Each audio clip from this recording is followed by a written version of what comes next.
Right, well, welcome. It's welcome for the last time, or at least for the time being, to everyone.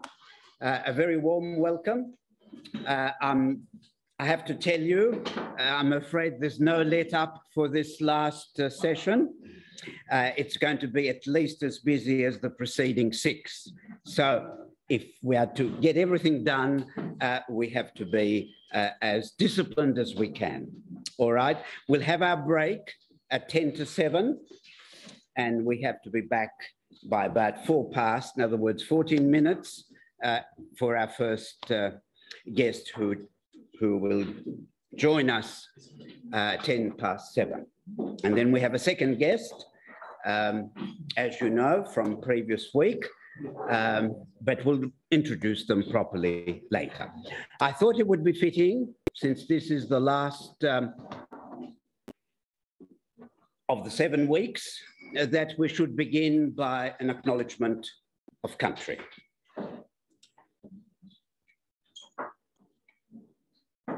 If you want to, Ben, thank you. We who reside in Australia acknowledge that we live on the land of the First Nations. We honour and respect their cultural heritage, beliefs, and relationship with the land of which they are the custodians and from which we have much to learn. We acknowledge that they have never ceded sovereignty and commit ourselves to working for the justice which they have till now been denied.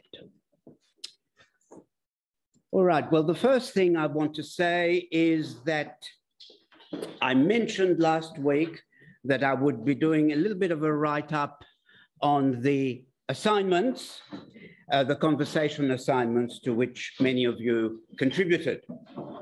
I decided against doing a write-up. I wasn't sure how many would read it. Maybe some would. And instead, Christian and I have done a 20-minute video clip which is going into the chat box for those who are online, and which will be attached to the slides I send off to everyone tomorrow. So 20 minutes at your leisure. You can see what we made of the, I don't remember, 56, 57, 58 assignments. And as I said last time, some, in fact, I said some went to 2 pages, and then I discovered that some went to 3, but that's okay. That's okay. So we make an assessment, an overall assessment of how these conversations went, the strengths, some of the weaknesses, and what might be things to look out for in conversations to come. The next thing I want to show you is one of our participants, Cesar Villanueva, who is in the Philippines and has joined us as he has on previous weeks. He brought to my attention a very powerful statement on the current situation in the Philippines, which I will then forward to everyone together with other things tomorrow. It's very appropriate to what we've been discussing. It's a very, very unpleasant situation in terms of the politics, and much more than the politics in a country about which we don't know as much as we ought to. And then here are Chandran Nair, whom we spoke with last week, was true to his word, and he has given us 6 of his recent articles. He gave us 5, and I picked up the one that was published today in Pearls and Irritations, and he doesn't pull any punches, as you will see. You may agree with some of it, you may not, but They'll all be there tomorrow when you get the slides. You can look at each of those or some of those or none of those as you feel inclined. But certainly some of them are worth reading. At least some of them are worth reading. Okay, so what I want to do now, because as you appreciate, we are looking at whether this is a watershed moment in history. And it'll come as no surprise to anyone here to know that it is my considered view that it is indeed a watershed moment. And I want to illustrate that by looking at three areas that we've discussed to some extent, in some cases more than others. And the first one I want to look at is climate change. And as we can see, the facts you know pretty well. Some of this is by way of a little bit of recap, and some of it is taking it one or two steps further. CO2 emissions have been rising steadily for close to a century and a half. And in time, this, amongst other things, has led to a marked increase in extreme weather events, floods, bushfires, and much else. We know that the melting of ice sheets at the poles threaten to further raise sea levels.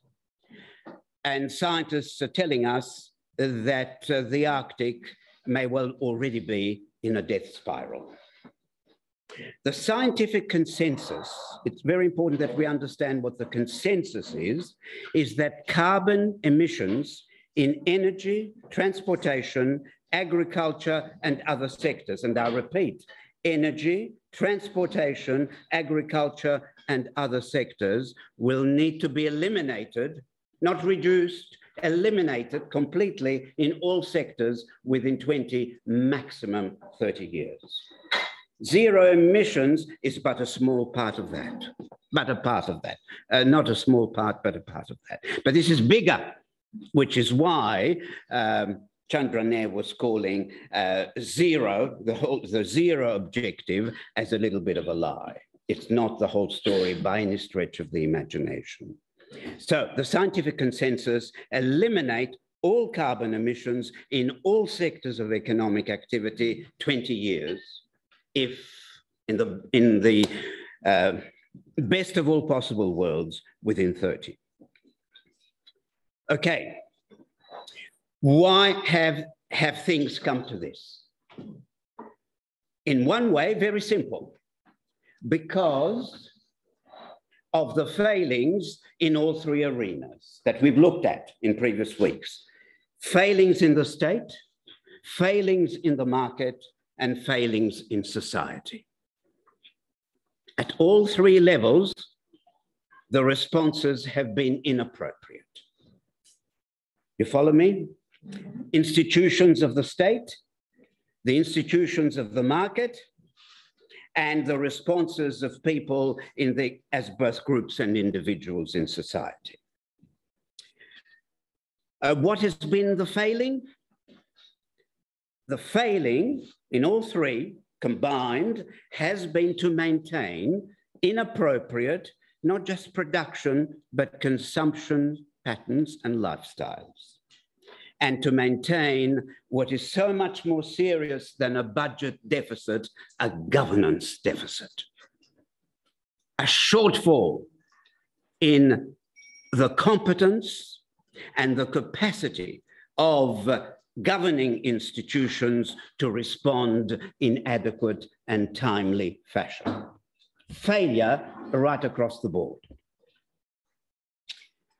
And important to note here, consumption, the thing about which very few people speak. It's not enough to reduce production. I'm sorry. The number of travel miles have to be reduced, and reduced drastically. Not just where you get your energy from, solar versus fossil fuels, less miles to be traveled. Whether it is miles in the air sea, or on land. Consumption patterns have to change, not just production patterns. And usually, the scientists make that point quite clear, but politicians don't go down that track. Okay, so what are the options? They're very, very clear. There are only two basic options. Either there is an adequate response to climate change, and that requires very substantial overhaul of production patterns, consumption patterns, lifestyle, and governance arrangements. All three together. Either there is a very thoroughgoing overhaul of all those, or there is irreversible and potentially catastrophic climate change. Either way, it's a watershed. Things will never be the same again. Finished. Whichever way we go, whether we rise to the challenge or we don't, things will be very different. So let me now go to COVID. We have seen and still see in many parts of the world the extraordinary global reach, speed, and mutability of the virus. As of now, according to official figures, which almost are underestimates in many countries, the likes of India and others, 530 million cases and 6.3 million deaths. Substantial underestimate. 6.3 million deaths. In the United States, as we speak, well over 200,000 cases per day.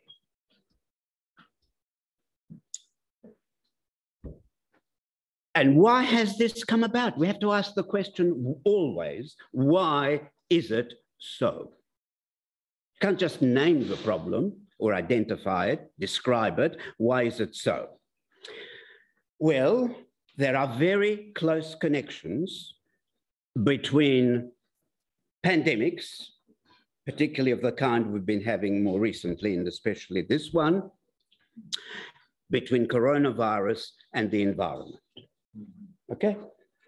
Now, we don't have time, unfortunately, to show this little video clip of about 6 minutes, I think it is. And the man there takes us in a very interesting, using animation, connections between coronavirus and the environment. When you get the slides, you'll be able to look at it at your leisure. Some obvious and some not at all obvious. And it's the result, it occurring in the first place, and the way it has unfolded over the last 2+ years, inadequate response within and between countries. So again, a governance shortfall. Inadequate response within India, within the United States, within many other countries, and absolutely inadequate response between countries. And parts of Africa, parts of Asia, and indeed the United States will be saddled with this problem for a very long time to come. Very long time to come. And what it has demonstrated, other than the connection between the pandemic and environment, it has demonstrated the connection between the pandemic and the economy. So that we have seen sharp inequalities in the monitoring of the pandemic. The poorer countries, virtually no monitoring at all. In some cases, almost no monitoring at all. vast inequalities in the provision of aged care, hospital facilities, and vaccination. From countries that not even have 10% vaccination rate, and some as low as 5%, and countries like Australia, 90+. And what the pandemic has done, it has exposed these inequalities in a very real personal way, and it has reinforced them. The inequalities are greater now than they were 3 years ago, and they were great enough then. It has reinforced them.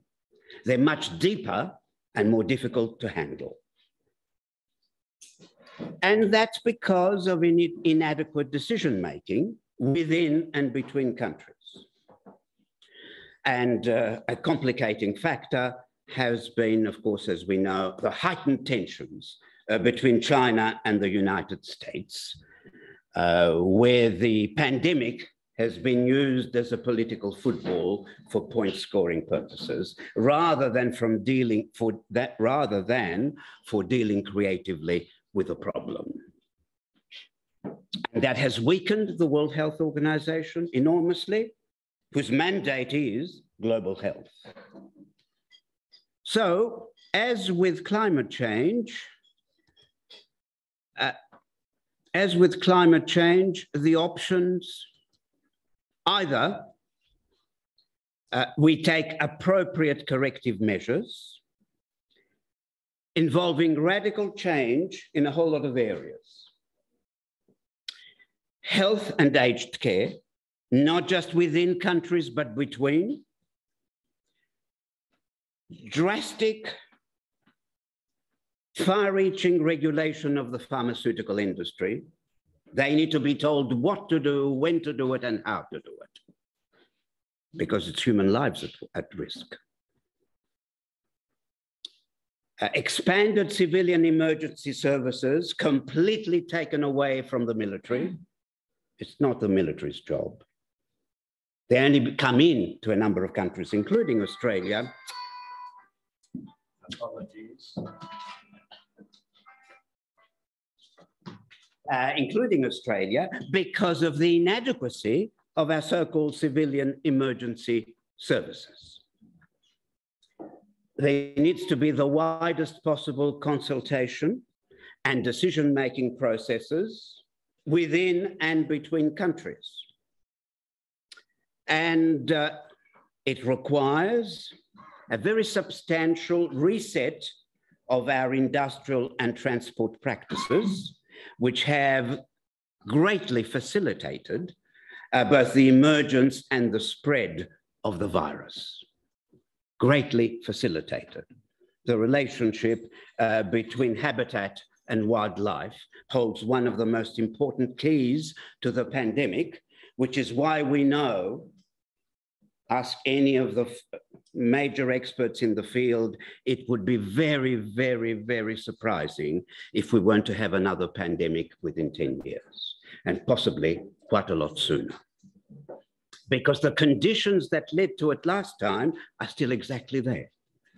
No preventive measures of substance have been taken since COVID-19 hit the scene. So either that'll happen, all these steps will be taken effectively within and between countries, or if this is not done, if systematic action is not taken nationally, regionally, and globally across these fronts, the long-term damage inflicted by this pandemic will steadily intensify, and the next pandemic may well prove more devastating than the present one. More devastating. Not 6 or 10 million, but perhaps 50 to 100. It has happened before, and it can happen again. So either way, life will never be the same again. Either way, whether we rise to the occasion or we don't. Either way.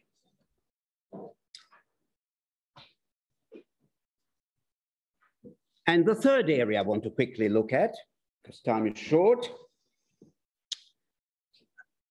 The decline of the United States and its exercise of global hegemony, especially in terms of economic muscle and soft power, very rapid and steep decline, and even in military terms, where it remains by far the world's greatest power, by far the greatest military power, it has been afflicted, if you like to call it that, by the decreasing utility of military power.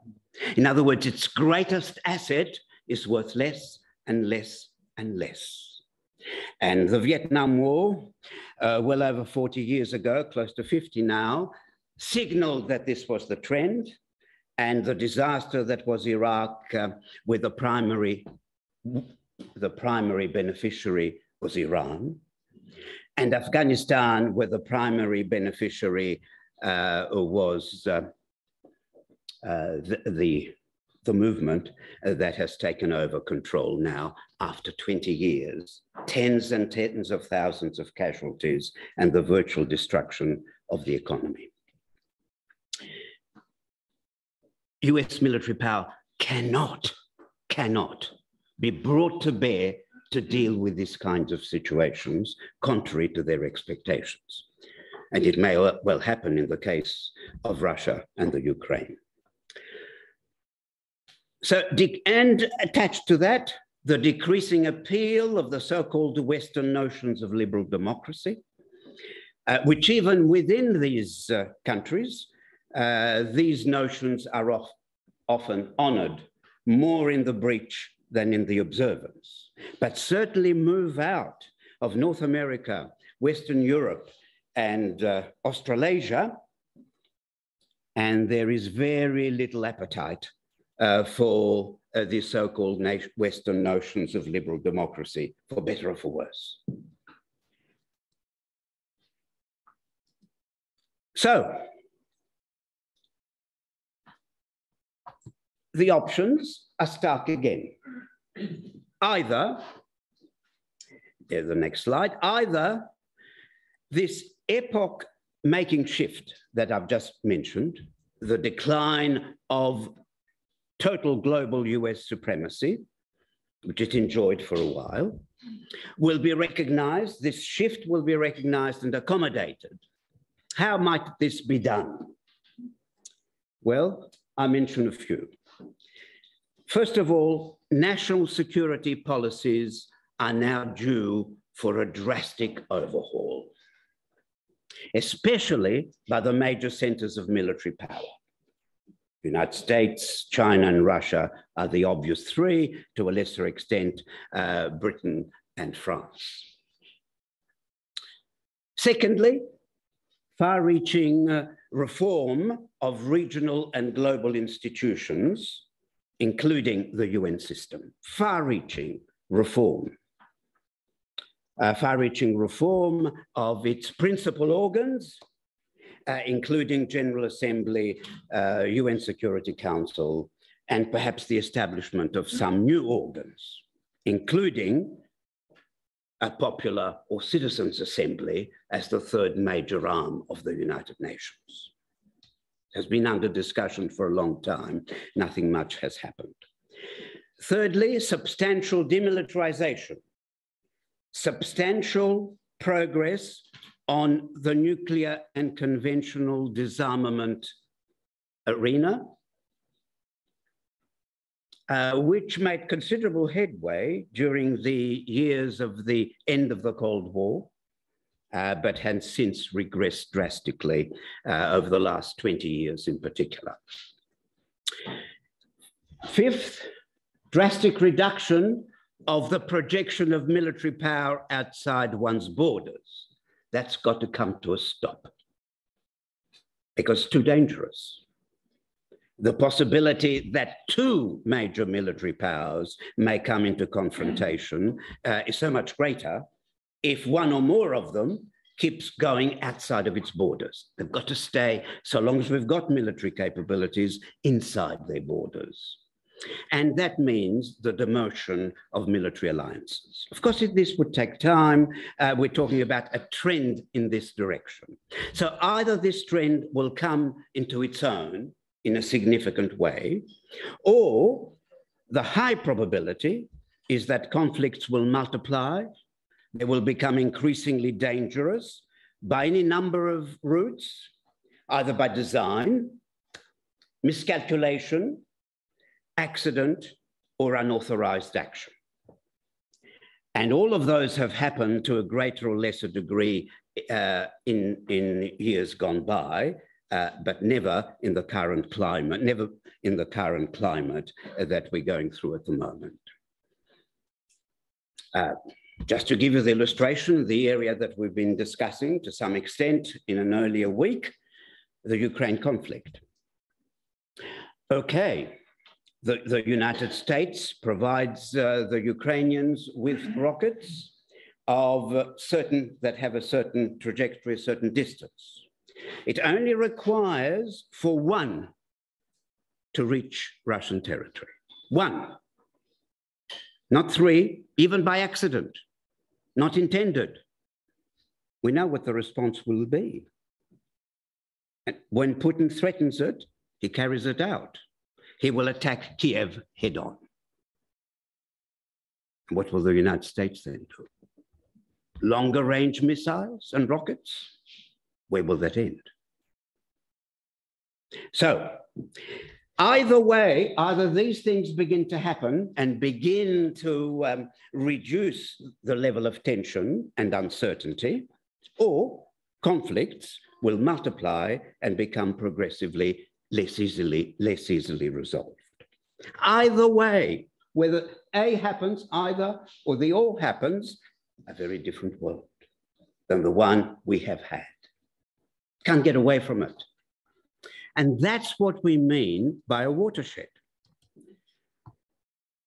And these three examples that I've given, COVID, climate change, this new era of conflict and potential violence, are just some of the indicators that we are at the crossroads.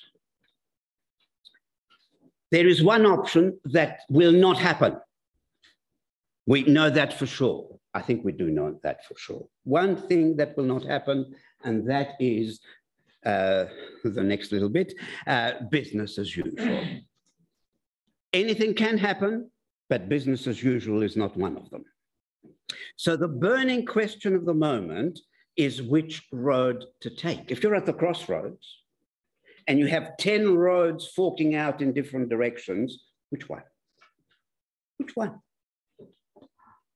And to this question, unfortunately, there is no simple or single answer. I'd love to be able to say to you, just do this and everything will be fine.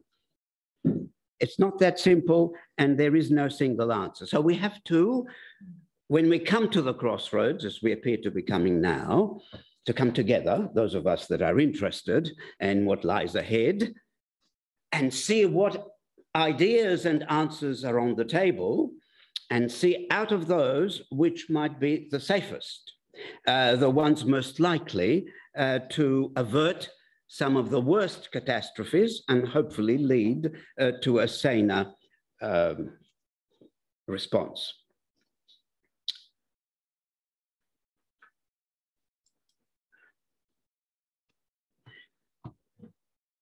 We can do one thing, however, even now. We can begin to identify some roads that are absolute dead ends. I think we can do that, a few of them. And that affects everyone, as persons, whether as individuals or as members of groups. We cannot operate on the assumption that there is one issue, one single issue, which towers over all others. And therefore, all energies and all resources must go into dealing with that one single issue. Okay? So if you encounter people who say to you, the nuclear issue, that's all that counts. Let me solve that, let's solve that, and we can then worry about the others. Or someone who tells you climate change, climate change, climate change, climate change, don't worry about the others. It won't work that way. Several issues complex as it is, have to be handled as pieces of the jigsaw puzzle.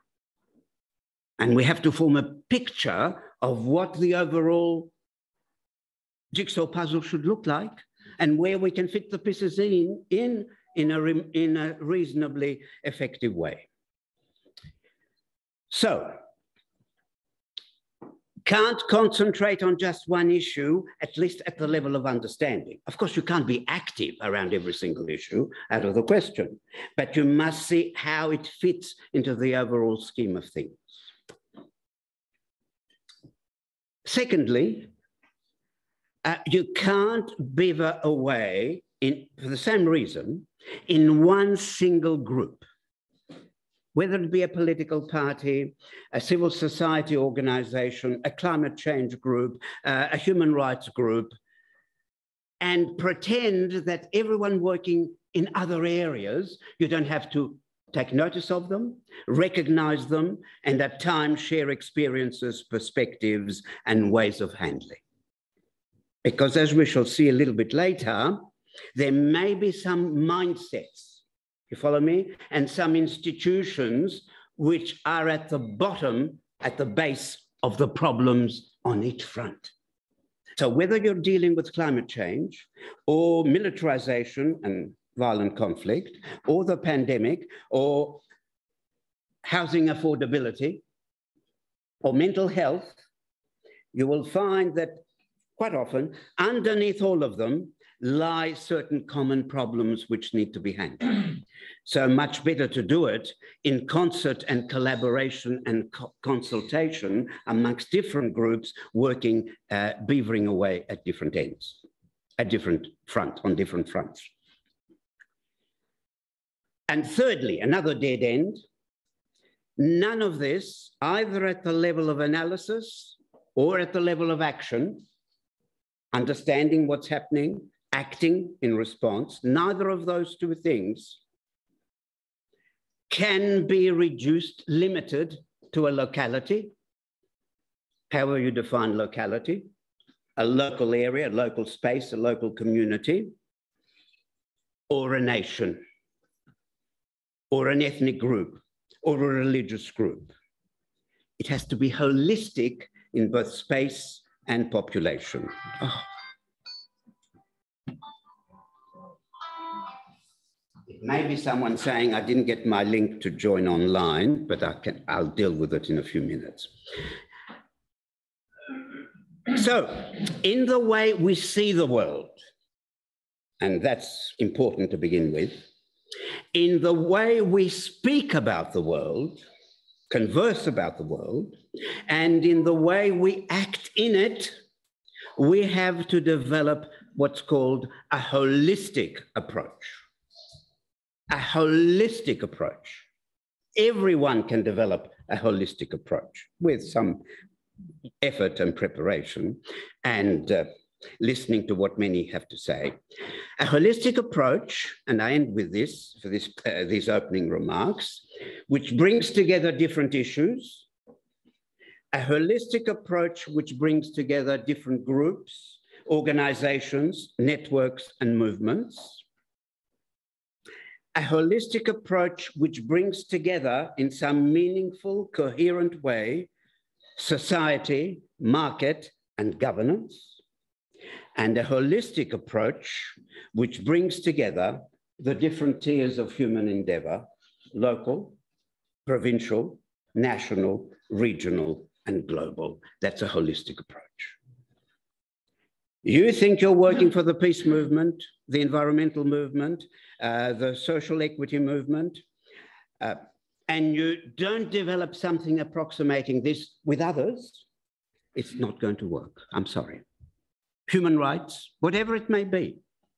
Yes, you do focus on one of those issues, but you have to do it in context. It is the context that gives power and effectiveness. It is the context that empowers.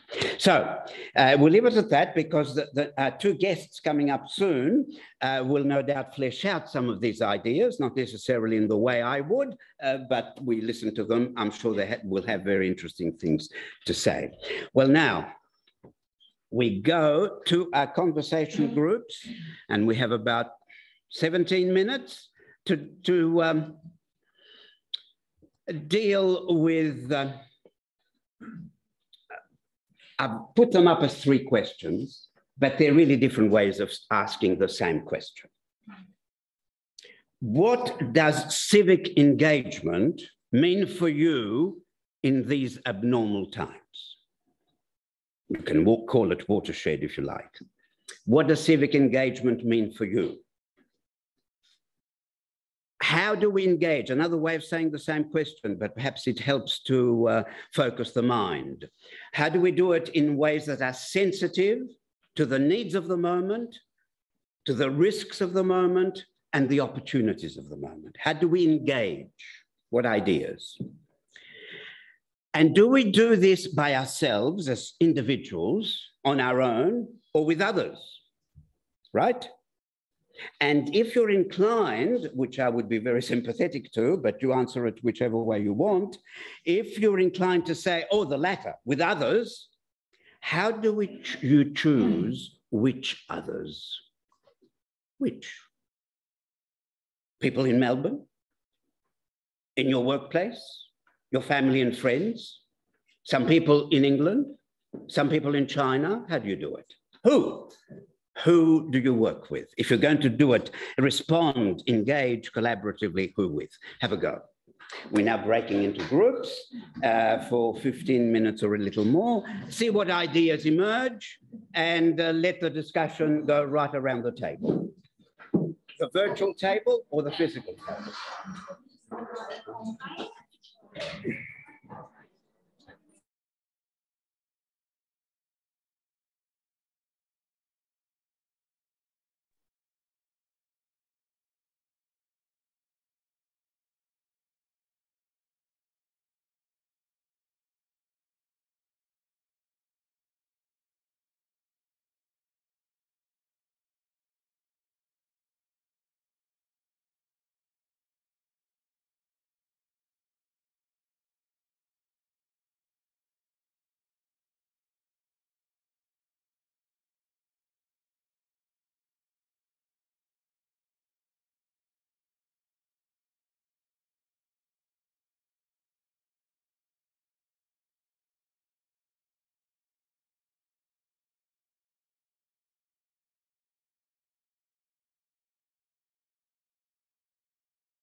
You told me we took unmute.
Hello, Adrian. Can you hear me?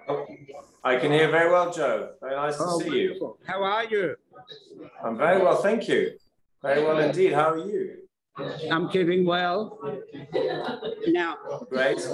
2/3 of our people are online and 1/3 are physically present here. Okay, fantastic.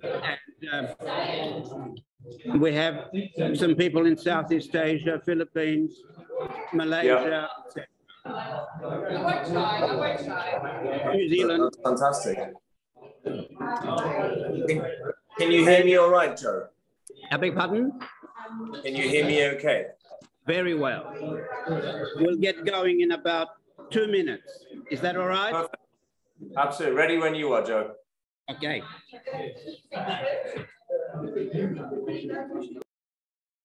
I meant to ask you, how is the life of a professor at a university in England these days?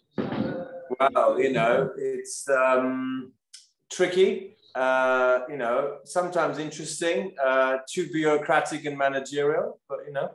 I can imagine. But look, we just have to ignore all of that and get on with the work. So, you know, no moaning, no excuses. Let's just do the work, and that's what matters.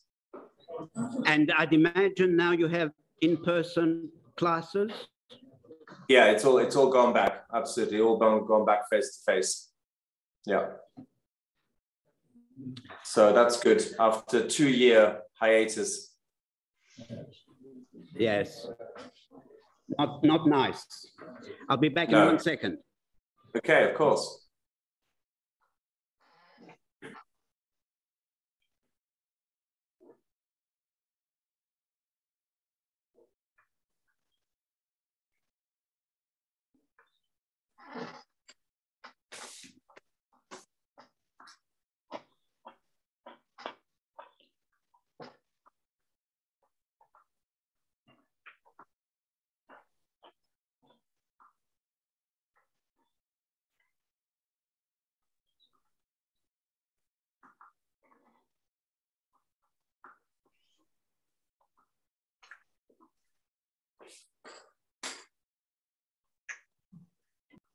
Guest has been patiently waiting for the last few minutes.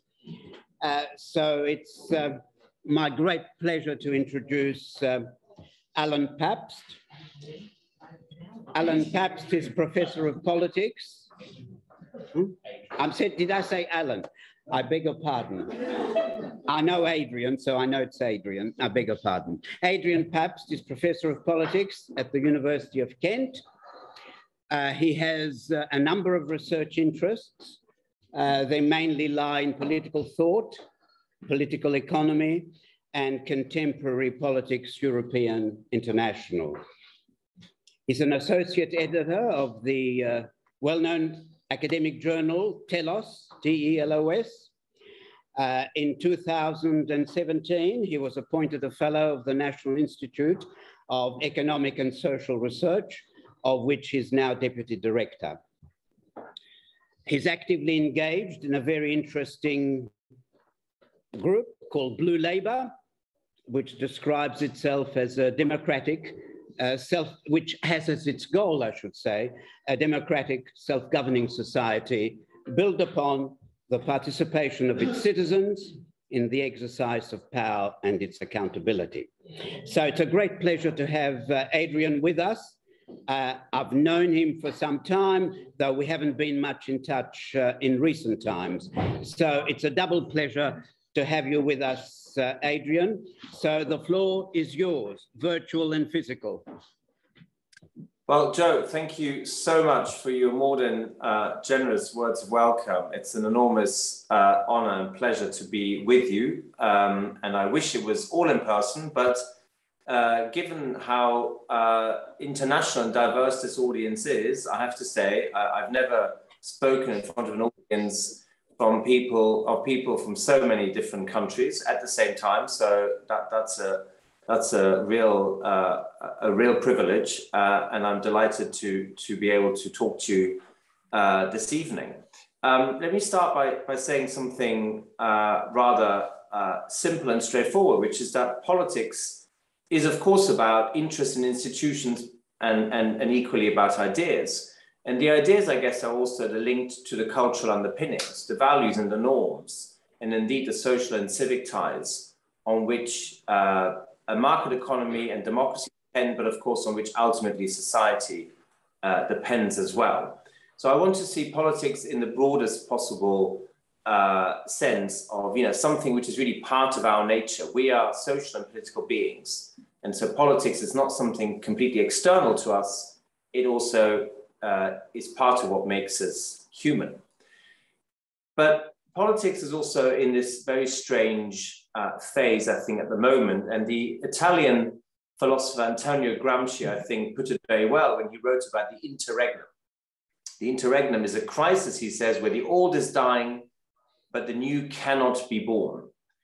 And in this interregnum, he says, morbid phenomena of the most varied kind come to pass. And there's a fraternization of opposites. Now, why is this such a useful way to think about where we are in political terms now?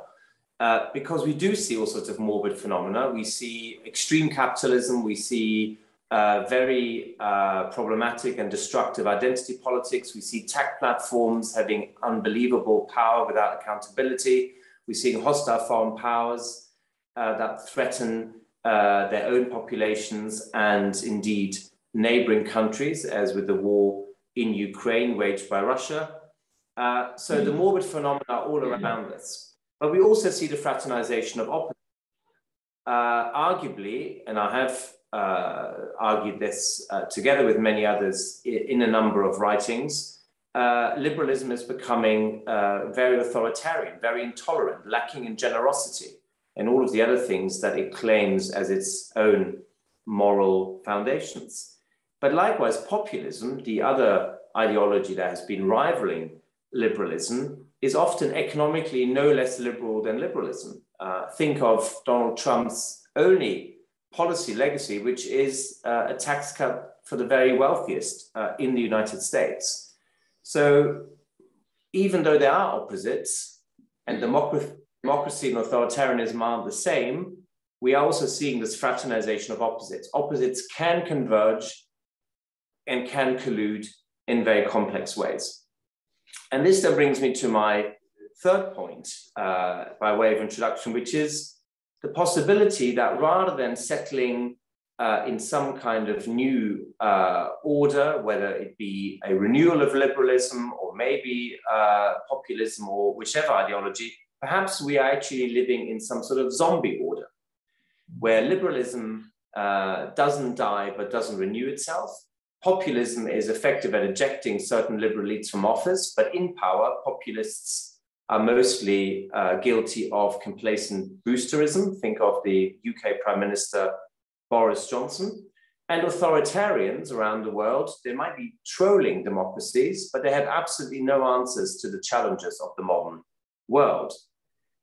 And so, like the undead, nothing is really coming back to life. but equally it's refusing to die. And maybe it is the zombie order that currently characterizes our political condition, which is linked to the interregnum. Nothing really new has yet been born. But I think COVID, the global COVID-19 pandemic, does offer us a glimpse of what is possible. That isn't the old liberalism, populism, or authoritarianism. I think there is an alternative to all three. And why is that? Because COVID really was a suspension of previous norms. You know, all the norms that we thought were essentially universally valid.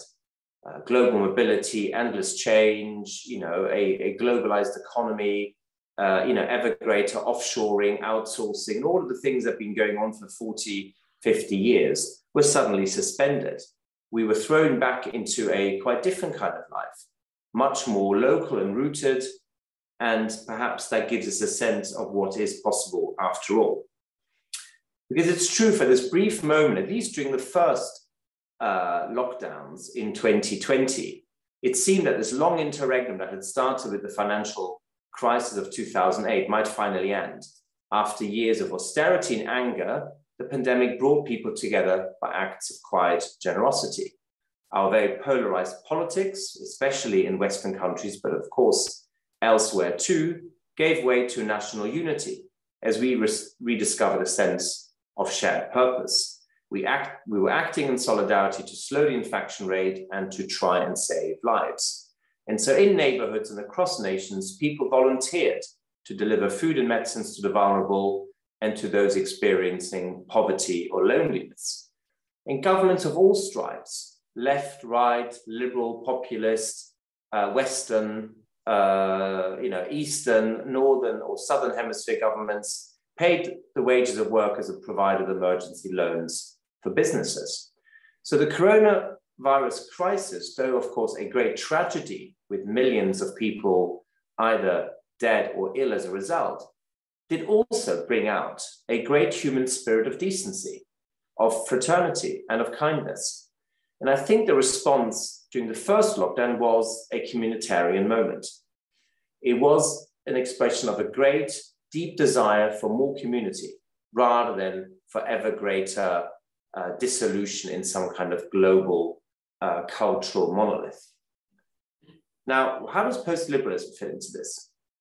Well, first of all, we have to acknowledge that after the initial impact of COVID, you know, it may have proved to be somewhat of a false dawn, because the winners of the shutdown of the economy were the big tech oligarchs, Amazon, Google, or China's Alibaba, while a lot of family-owned businesses folded and inner-city shops were boarded up.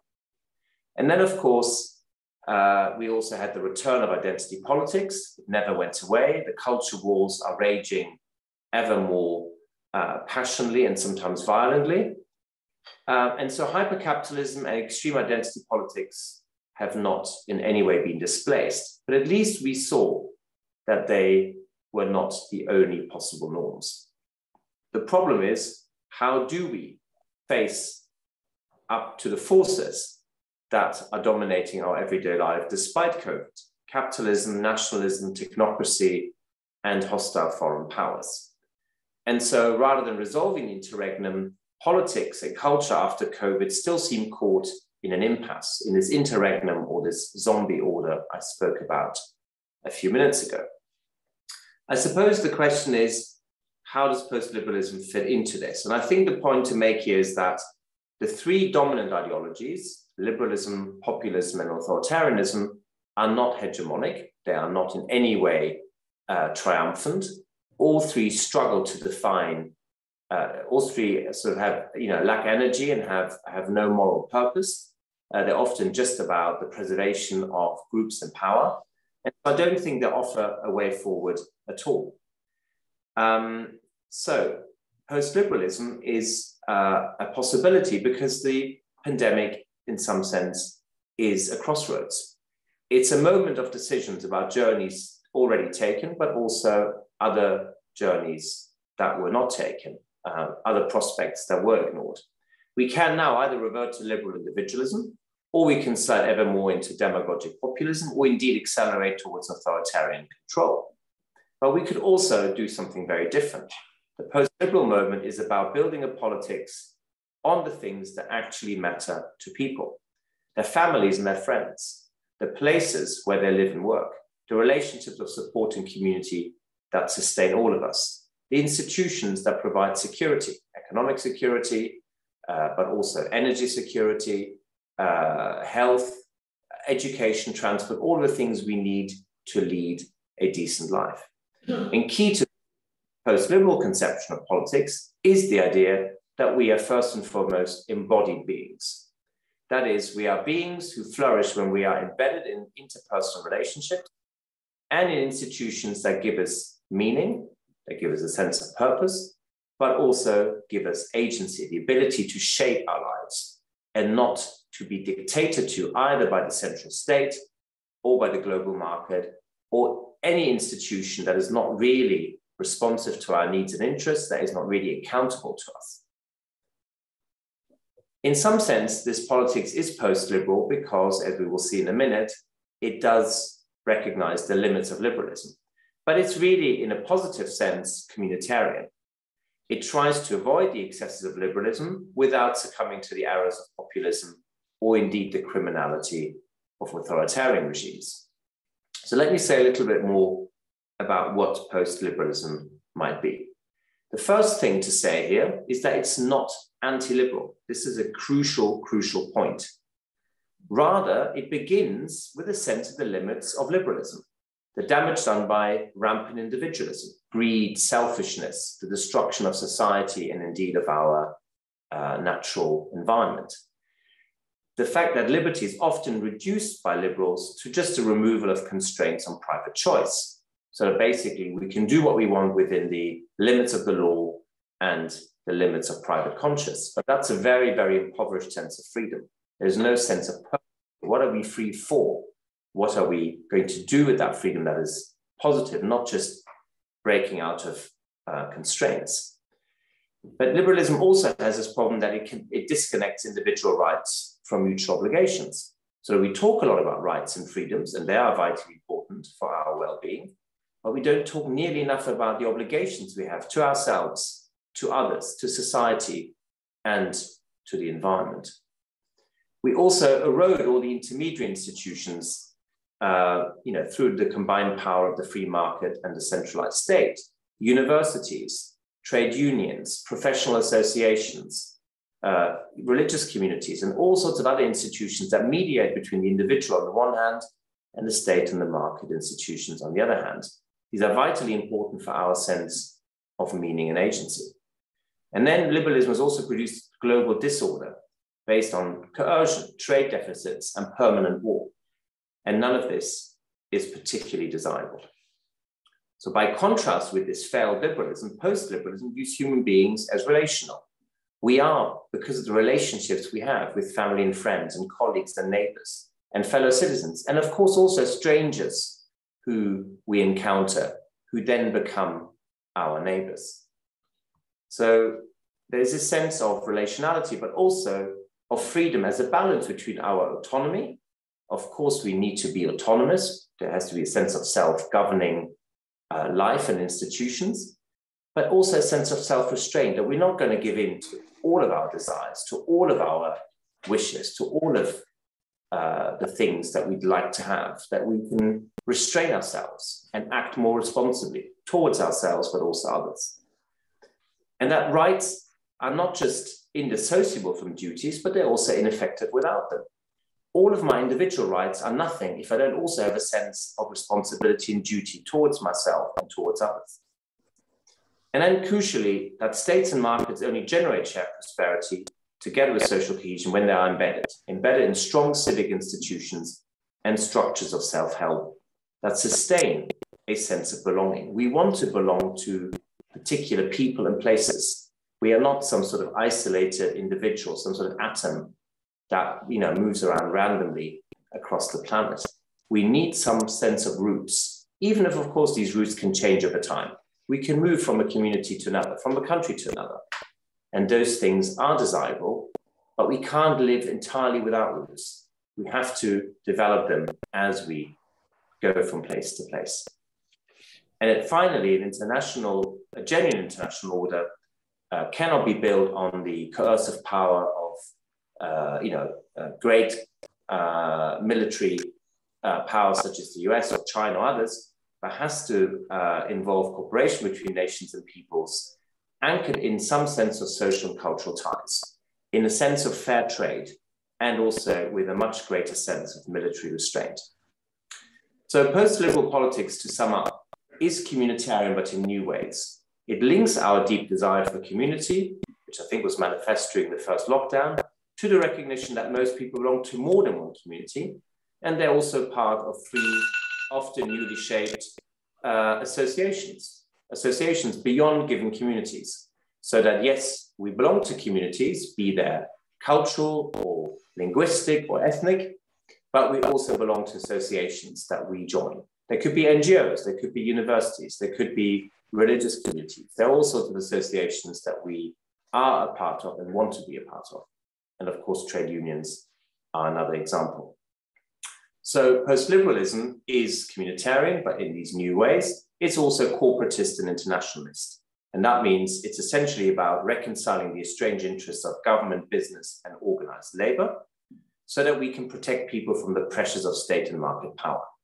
And it's internationalist because it does believe that while nations matter and the nation state is an important political organization, there is something beyond national sovereignty. Sovereignty often is pooled precisely for the benefit of people. And so we need to find ways of enhancing pooled sovereignty so that nations don't slide into protectionism and into militarism and war, but can actually build better mutual understanding and also a much better balance of interest than we've had. So let me leave it there, and I very much look forward to your questions and comments and to the conversation with Joe. Thank you very much. Thank you, Adrian. I'm going to pose a couple of questions to begin with, and this will give all our participants time to consider the questions they would like to put to you, and that applies both to people online, and if you have a question, please put it in the chat box, and those who are physically present here, they will be able to speak for themselves. Let me ask you this. By the way, I made a terrible mistake of not mentioning the wonderful book you wrote not long ago, I think it was last year, Post-Liberal Politics, which has had wonderful reviews and speaks to many of the issues that you've raised in the last few minutes. So I draw it to everyone's attention.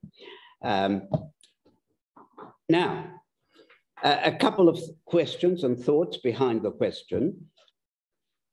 You're calling it post-liberal. It doesn't really have a name as yet, has it? It's post something else, which of course we have many posts, as we know, post-industrial, post-national, post-everything. Can we give it a slightly more positive title, or at least a set of words? That's one. And the second one related to this is internationalism presumably will mean, amongst other things, a thoroughgoing overhaul of our existing international institutions, which are largely run, after all, by relatively incapable and sometimes utterly incompetent states at the moment. The populist, liberal, authoritarian variety that you've been describing, they're largely in control at the moment of such international institutions as we have. If we're thinking of this post-liberal, more communitarian approach, how does that manifest itself at the international level? Well, thank you, Joe. These are terrific questions, and as always, very, very difficult to try and answer. But let me say on the first one that absolutely post-liberal is a very imperfect name. The reason why it's useful, though, at this point, is that it really does indicate two things. One is what may come after liberalism, so after the end of a certain liberal hegemony. So there's just a sort of temporal sense of what comes after kind of this triumphant liberalism is no longer so triumphant and has in many ways shown itself intellectually to be obsolete and possibly bankrupt. But I think it also means that we are not just going to try and think within liberal categories, that there is, a politics and a sense of culture that, transcends liberal concepts and theories and indeed practices. So I think that's why the name, I think, still matters. But in positive terms, yes, communitarian might be one way of describing it. Associationist, perhaps, is another. But I think more importantly, it's about the common good.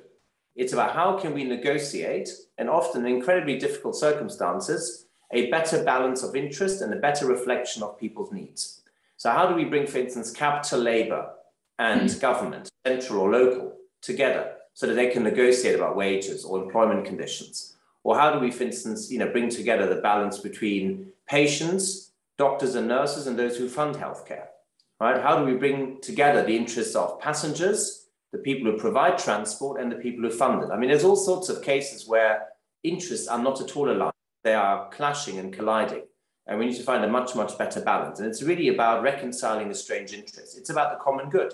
And so we could call it a common good politics or a common good economics. That might be a more positive way of describing it. And the key thing here is to recognize that, of course, conflict and disagreement is all around us. We don't start with the idea that people will always and everywhere somehow agree if only we bring them together.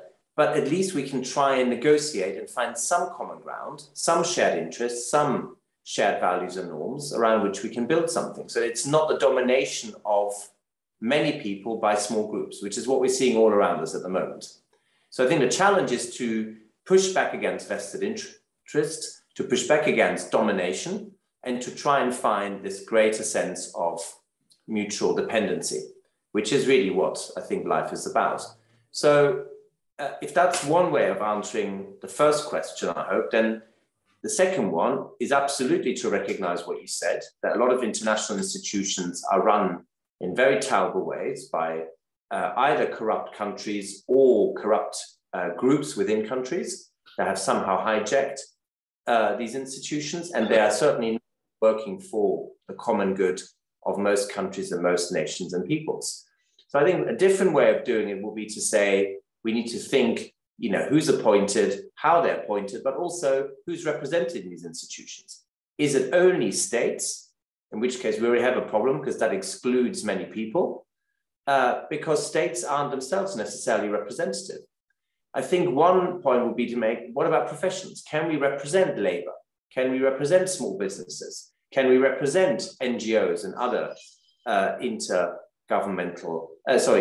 other intermediary institutions? They're often the ones that are completely ignored by these large, supranational institutions like the World Bank or the IMF or the World Health Organization and others. So I think it's not only who runs them and how they're appointed, but also which interests and which views are really represented by them.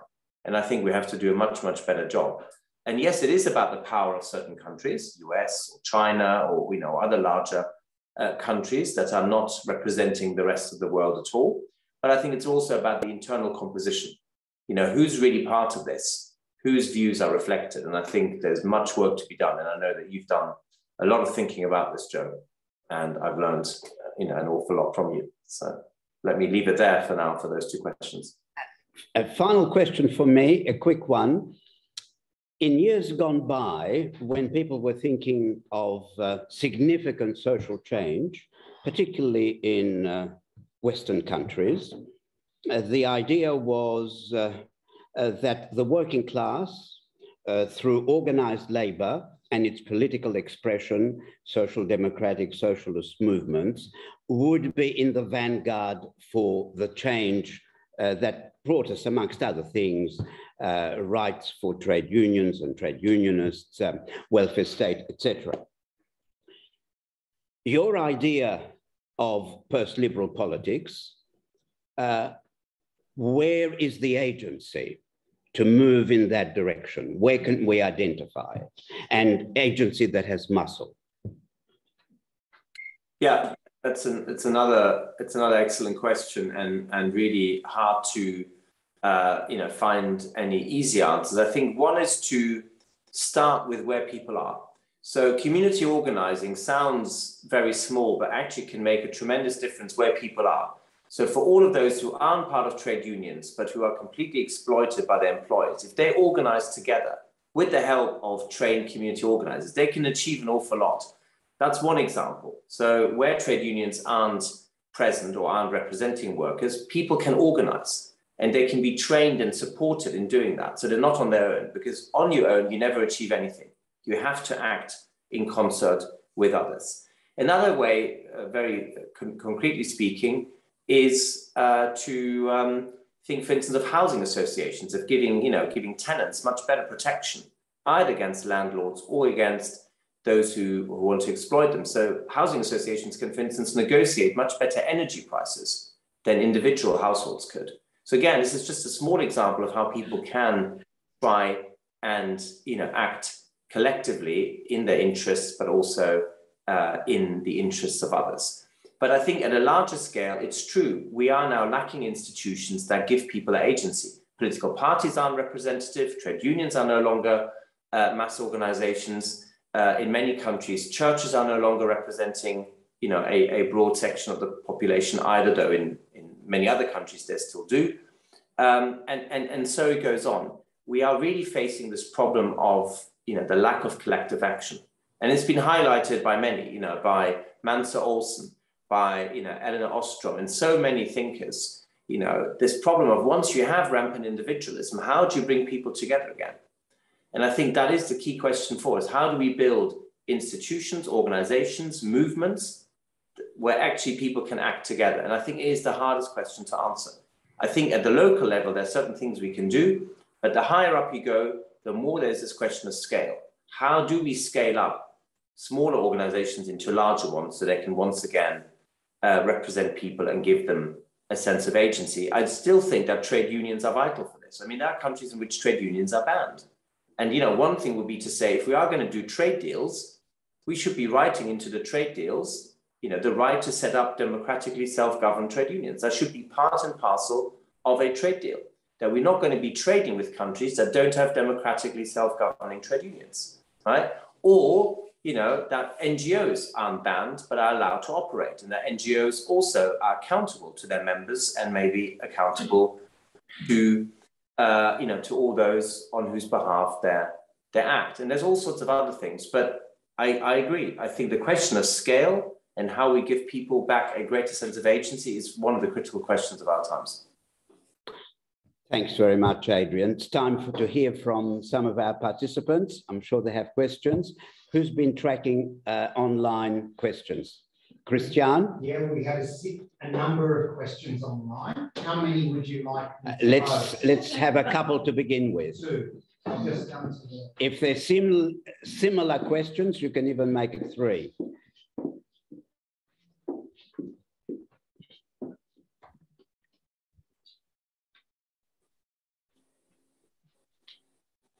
Hi, Adrian. Sorry, I am the designated question poser, but I'll try to give you the names this time of the people who posed the questions. Let me scroll to where I was at. Here we are. There's a number of intriguing suggestions for what other post name we might give this, but I'll spare you that and let you read the chat for yourself. Here's one from Charlene Land.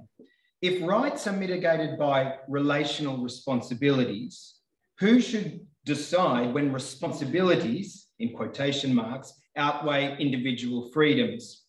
And as an example, it could be argued that vaccine mandates around the world infringed on bodily consent, and we heard many such arguments, given that many had their rights radically curtailed unless they got vaccinated. So that's one general question with an example. I'll take the opportunity to pose a second question, if I might, while I'm here. Now, this by no means exhausts the questions online, but I'll give you the second one. And this is from Cesar Villanueva, who I understand is in the Philippines. So coming to you from a far place, he writes, thank you, Adrian. In the Philippines, the role of social media in determining the return of the Marcos family, mixing revisionism, false information, nostalgia, and the basics of vote buying and dynastic power. It looks like also electronic election is prone to manipulation, and COVID did not allow us to protect ourselves against said electoral manipulation. The question on the back of that is, what's the future of social media in political life as envisaged in post-liberalism? So I think that's more than enough to chew on for the moment. There are other questions, but I'll give you an opportunity to answer those too. Thank you. Okay, well, thank you so much. Wonderful questions, and thanks to everyone who's put them in the chat. So let me start with the second one, if I may, on social media. I mean, my own view is twofold. One is that I think the sheer size of tech platforms is now becoming a crucial challenge. I don't think it's helpful for organizations such as Amazon, Google, Facebook, and Twitter to be as large and powerful as they are, because this isn't just about facts or information that they somehow make available. Of course, there is all sorts of editorial choices going on. And I think for that reason, we should think about the size, and we should, for instance, ask the question, do all the tech platforms have to offer all sorts of services besides their core business? Is it right, for instance, for Facebook to also have acquired WhatsApp? And I'm not being moralistic about using Facebook and WhatsApp. I use both. That's not the point. But the point is, should one company be able to control so many different services? You know, a platform, a messaging service, another messaging service, because of course Facebook already has its own messaging service, and then also has WhatsApp. You know, so is that concentration of ownership really a good thing? And should we not, find ways to break up companies that are in flagrant breach of basic laws and regulations of competition? These are no longer open markets and competitive markets. These are closed, often monopolistic or oligopolistic structures. So one thing it would be to think about enforcing antitrust legislation and breaking up these giant corporations. And the same goes for finance and many other parts of the economy where we have an excessive concentration of ownership and control. The other point about social media would be to treat social media like other media and enforce the same media regulations. You know, why is it that mainstream media is subject to all sorts of media regulations, which of course we can debate, but somehow, the likes of Facebook and so on are not? That doesn't seem right at all. They have, again, a totally uncompetitive advantage, over against those who have to abide by national and indeed international media regulations. So I think there's a question of ownership and size, and there's a question of treating them as the media companies that they clearly are. So that would be, one way, I think, of reining in some of that power, and also hopefully raising the standard. And I think it's important not to lose sight of notions of truth and truthfulness and validity, and not to just give in to, mass taste or the lowest common denominator or whatever else happens on social media, groupthink, trolling and all the, morbid phenomena to, go back to Gramsci that we are seeing. Social media can be wonderful exchange of ideas and information and debate, but as we know, it has incredibly dark sides, and I don't think we've really grapple with the dark sides nearly enough, but it does require either breakup or media regulation or both. On the first question of who decides about responsibilities, and it's a really, really crucially important question. Again, I don't think there are any easy answers, but part of the answer would be to say, I think we have to bring into the conversation all those who are concerned. Sometimes we find cases where parental responsibility is undermined. So, there are all sorts of laws now where basically parental consent is no longer required for minors. So there are countries in which minors can choose to have, to have euthanasia without parental consent. So I think we need to, think about where, parents' rights and responsibilities come into this. Of course, there are terrible cases of parental neglect, single mothers abandoned by fathers. So there's all question over, how do we enforce parental responsibility, for instance, for fathers who simply ignore their responsibilities, whether they are still in a relationship with the mother or not. but fathers, of course, have responsibilities for their children, and many fathers simply don't live up to these responsibilities. So I think there are questions there. And I think it is a matter for different authorities. It can be a matter for local government, it can be a matter for regional or central government. But again, I'd like to see a broader representation, groups that can say what responsibilities they think matter, and it has to be negotiated. It cannot be one power, one institution deciding, but nor can we just abandon the idea that responsibilities are important. I think we've talked a lot about rights, and that's good. Rights are vital, as are freedoms. But we also know that freedoms and rights can't be completely unconstrained, because individual rights and freedoms will end up colliding with each other. My freedom and my rights may at some point clash with yours. And if that's the case, someone has to decide. And often it's a form of power that decides without any accountability, and that power can then either enforce one set of interests, or it can exercise control and surveillance. So there is a problem when you just talk about individual rights and freedoms. And if they're not balanced by responsibilities, I think we are going to live unfulfilled lives full of conflict, and these conflicts will not be settled in a good way. They'll be settled by sheer power. The power of the wealthy, the power of the strong, right? The power of the unelected and unaccountable. And that is surely not a satisfactory situation. Okay, here, people who haven't as yet spoken, asked a question prior to that, previous weeks. Don't be bashful. Anyone? Casey, you have the floor. Short, because we have a lot more questions online. Thank you, Adrian. My name is Casey. I have a question which I will frame first in terms of the domestic politics in the UK, and which follows from there, the conversation between East and West. Between your, the blue, what was the book? Sorry. First liberal politics. No. Between the blue Labour. Blue Labour and post-liberal ideas, there has only been one side of politics there has been in government in the UK. And over the past last night, we are seeing the continuation of Boris in government. So the first question is, what does that speak to your idea of blue Labour? And from that, how does the other contested ideas in the global conversation sees what's happening in the UK and what's happening within the Trump forces in the US? Thank you. Thank you very much indeed, Casey. So on the Johnson government, I would want to question the kind of narrative that says he's post-liberal because he's, sort of going left on the economy and right on questions of culture and identity.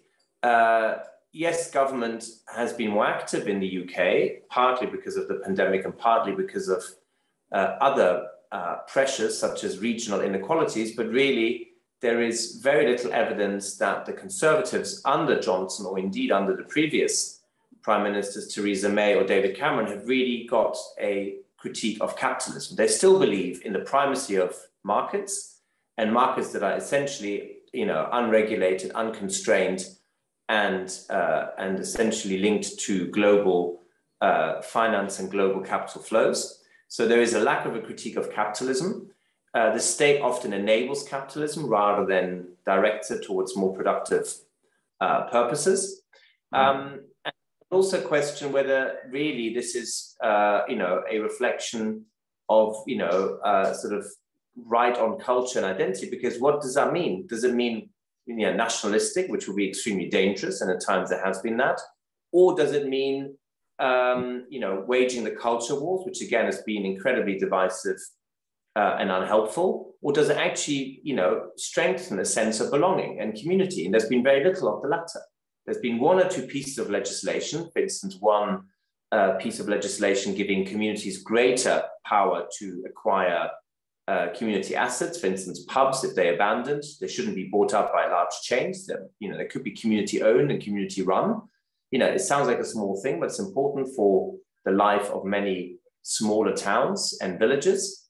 But these are exceptions that really make very little difference. I don't think this Conservative government is in any way post-liberal. I think it is liberal on the economy, and I think it's anti-liberal on some of the cultural and social questions. And I think that's a very dangerous combination indeed. Again, it goes back to Gramsci's point about the fraternization of opposites. So liberalism and nationalism can sadly, in some cases, coexist and even coincide.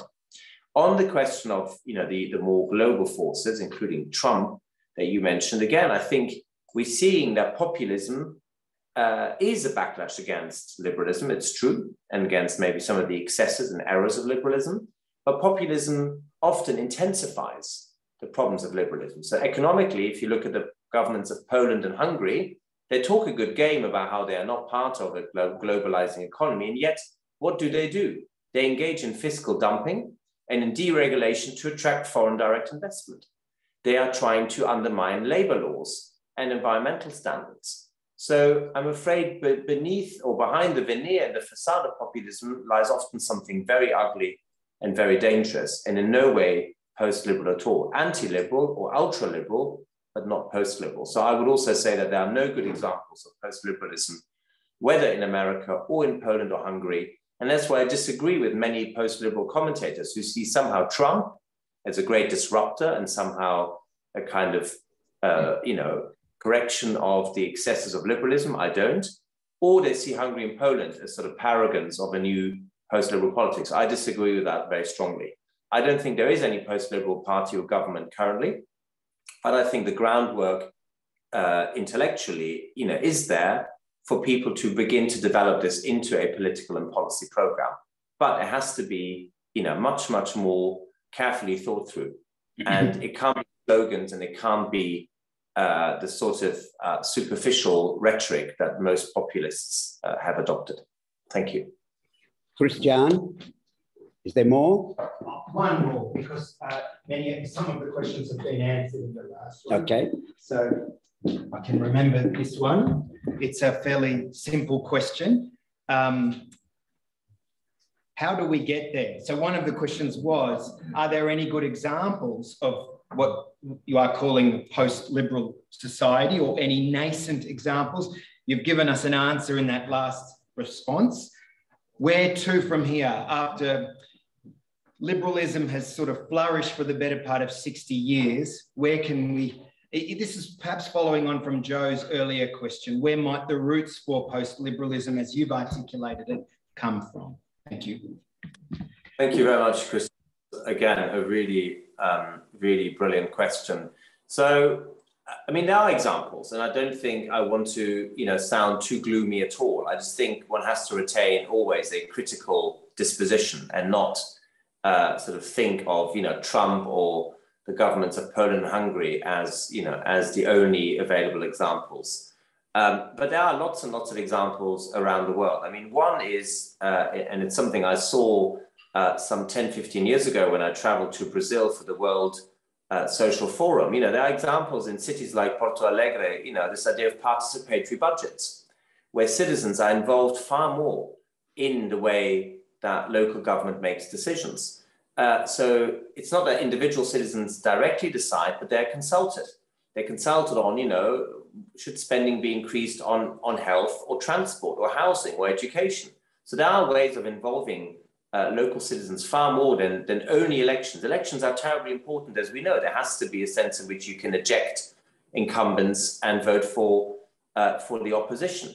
But elections every 4 or 5 years is surely not enough. Democracy has to be far more you know, dynamic and continuous than just periodic elections. So participatory budgets in Porto Alegre is one example. Another example is workplace democracy, giving employees and workers a greater say in how their businesses or organizations are run. You could, for instance, include workers on company boards, as indeed is done in Germany with co-determination, so that wages, employment conditions, and other things are negotiated not just amongst, if you like, the interests of capital or the representatives of capital, the top executive and the shareholders, but also involving workers. You could extend this to suppliers and bring suppliers into the conversation, you know, by making sure that businesses are more responsive to the various needs and interests. So there's all sorts of ways in which it can be done. And how do you do it? You do it through legislation, you do it through regulation, you do it by essentially changing corporate governance arrangements. Of course, it has to be done. So it can either be done at very local levels by people in those communities and localities, but it can also be done higher up by, you know, all the people of goodwill who are keen to change our models. Sometimes a party may legislate in the right sort of way, even if in other respects it won't. So it's about persuading lawmakers. It's about persuading regulators. It's just making the case again and again to all the people who are now looking for new ideas. And frankly, policymakers everywhere, politicians everywhere tend to lack ideas. And there are small openings. And we just have to take those openings. We also have to educate a whole new political generation, get many more people involved in politics who haven't. Politics isn't something just for technocrats or for professional politicians. It should be something where people who have served in public life can make a contribution. So open up parties to people who haven't been lifelong members, bring people in. I'm not sure open primaries are the only way, the best way, because often in the States, as we've seen, that's very much a capture of certain interests. But opening up political parties to greater participation, I think, is another thing we could be doing. But it requires all of us to get more involved. You know, it can't be armchair generals, telling people what to do. We all have to get involved. And I guess that's the big question. How do we become far more active citizens so that we are not just passive recipients of ideas or of services or administrative procedures, but that we actually become co-creators? And again, it goes back to Joe's question. I have no idea in great depth and detail how to do it, but I think there is a great thirst for people to be more active citizens. And ultimately, if democracy doesn't involve citizenship, I'm afraid it becomes very formalistic, very hollow, and easily prone to, all sorts of corruption and criminality. So we all have to get involved, is I think the very short way of putting this. Thanks very much, Adrian. I think that's a fitting note to end this particular session. We're very, very much privileged for the contribution you've made, for the opening up of horizons on a wide range of closely interlinked issues. And the message you've given, underlying much of what you've said, is very much in line with the spirit of the series we're running. And so we've taken great benefit from it, and we will follow with great interest your future writings and contributions to the public discourse. So thanks again for being with us. Thank you so much. It's been a huge pleasure. Thank you. Thank you. And also for the wonderful questions and comments. Thank you very much. And to you, Joe, and to you, and to all of you. Cheers. Bye-bye. Okay, we don't move because our next guest has already joined us. And it's a very great pleasure to have our next guest with us. It's Alana Johnson, which is able to join us courtesy of the initiative of one of our participants. And we're very pleased that she's been able to agree at short notice to join us. A word about Alana. She's widely recognized for her work in rural development and gender equality. In 2020, she was appointed a member of the Order of Australia for her services to women. She's a founding member and past president of Voices for Indi, the acclaimed democracy project that saw the 2013 election of Cathy McGowan as an independent in the federal parliament.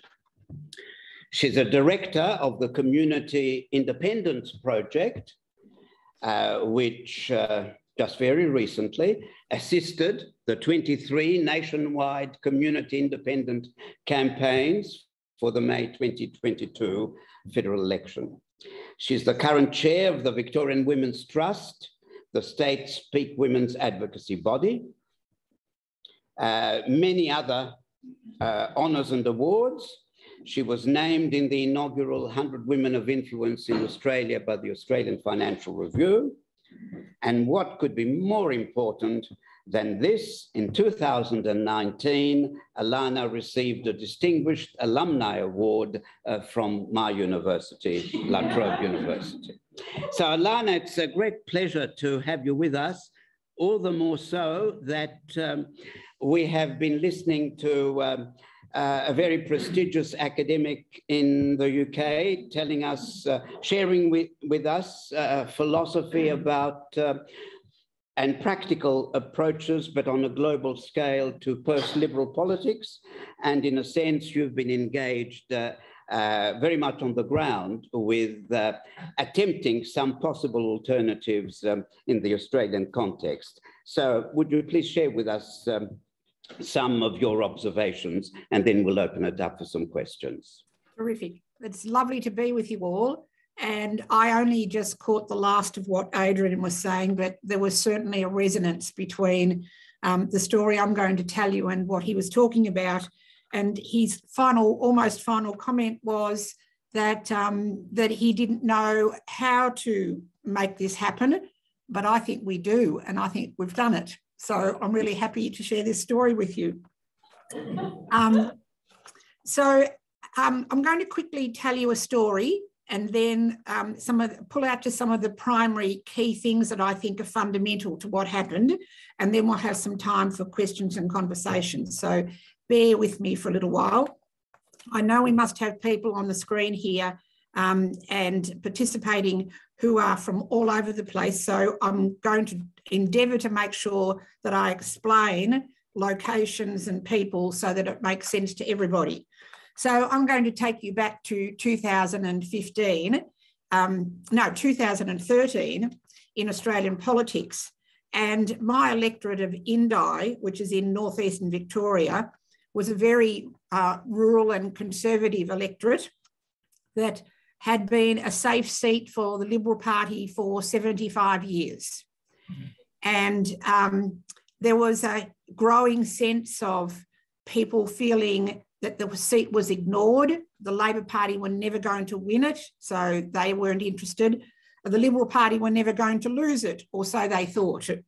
And so there was a sense that we were a real political backwater, that we were looking at marginal seats and realising that resources were flooding into those marginal seats that we had no hope of attracting. And there was also a growing sense of, and I can only say this, palpable anger about the current Member of Parliament at that stage, who was the Liberal Minister, Sophie Mirabella. And a huge sense that people in the electorate didn't feel that Sophie Mirabella spoke for them. She didn't go to the sorry speech, which rippled enormously through our electorate, and also participated in some of the, what can we say, condemnable behaviour of the Parliament towards our first female Prime Minister, Julia Gillard. So in that context, we had a lot of angry people, people feeling voiceless, people feeling disempowered, people feeling that there was no hope of change. And things became very apparent to my generation when our young adult children were saying, what's the point of even voting? What's the point of even enrolling to vote? Our vote is worth nothing. And we felt that if we actually didn't do something to take some leadership and instill some hope, what were we passing to the next generation as an example of our democracy? So the story goes, and some of you may well have heard it, that a group of 12 citizens met very quietly in the Wangaratta Library for about a year as we talked about what we as ordinary citizens could do. And we talked about standing somebody as an independent candidate against Sophie in the next election, But there were numbers of us who thought, what was the point of doing that?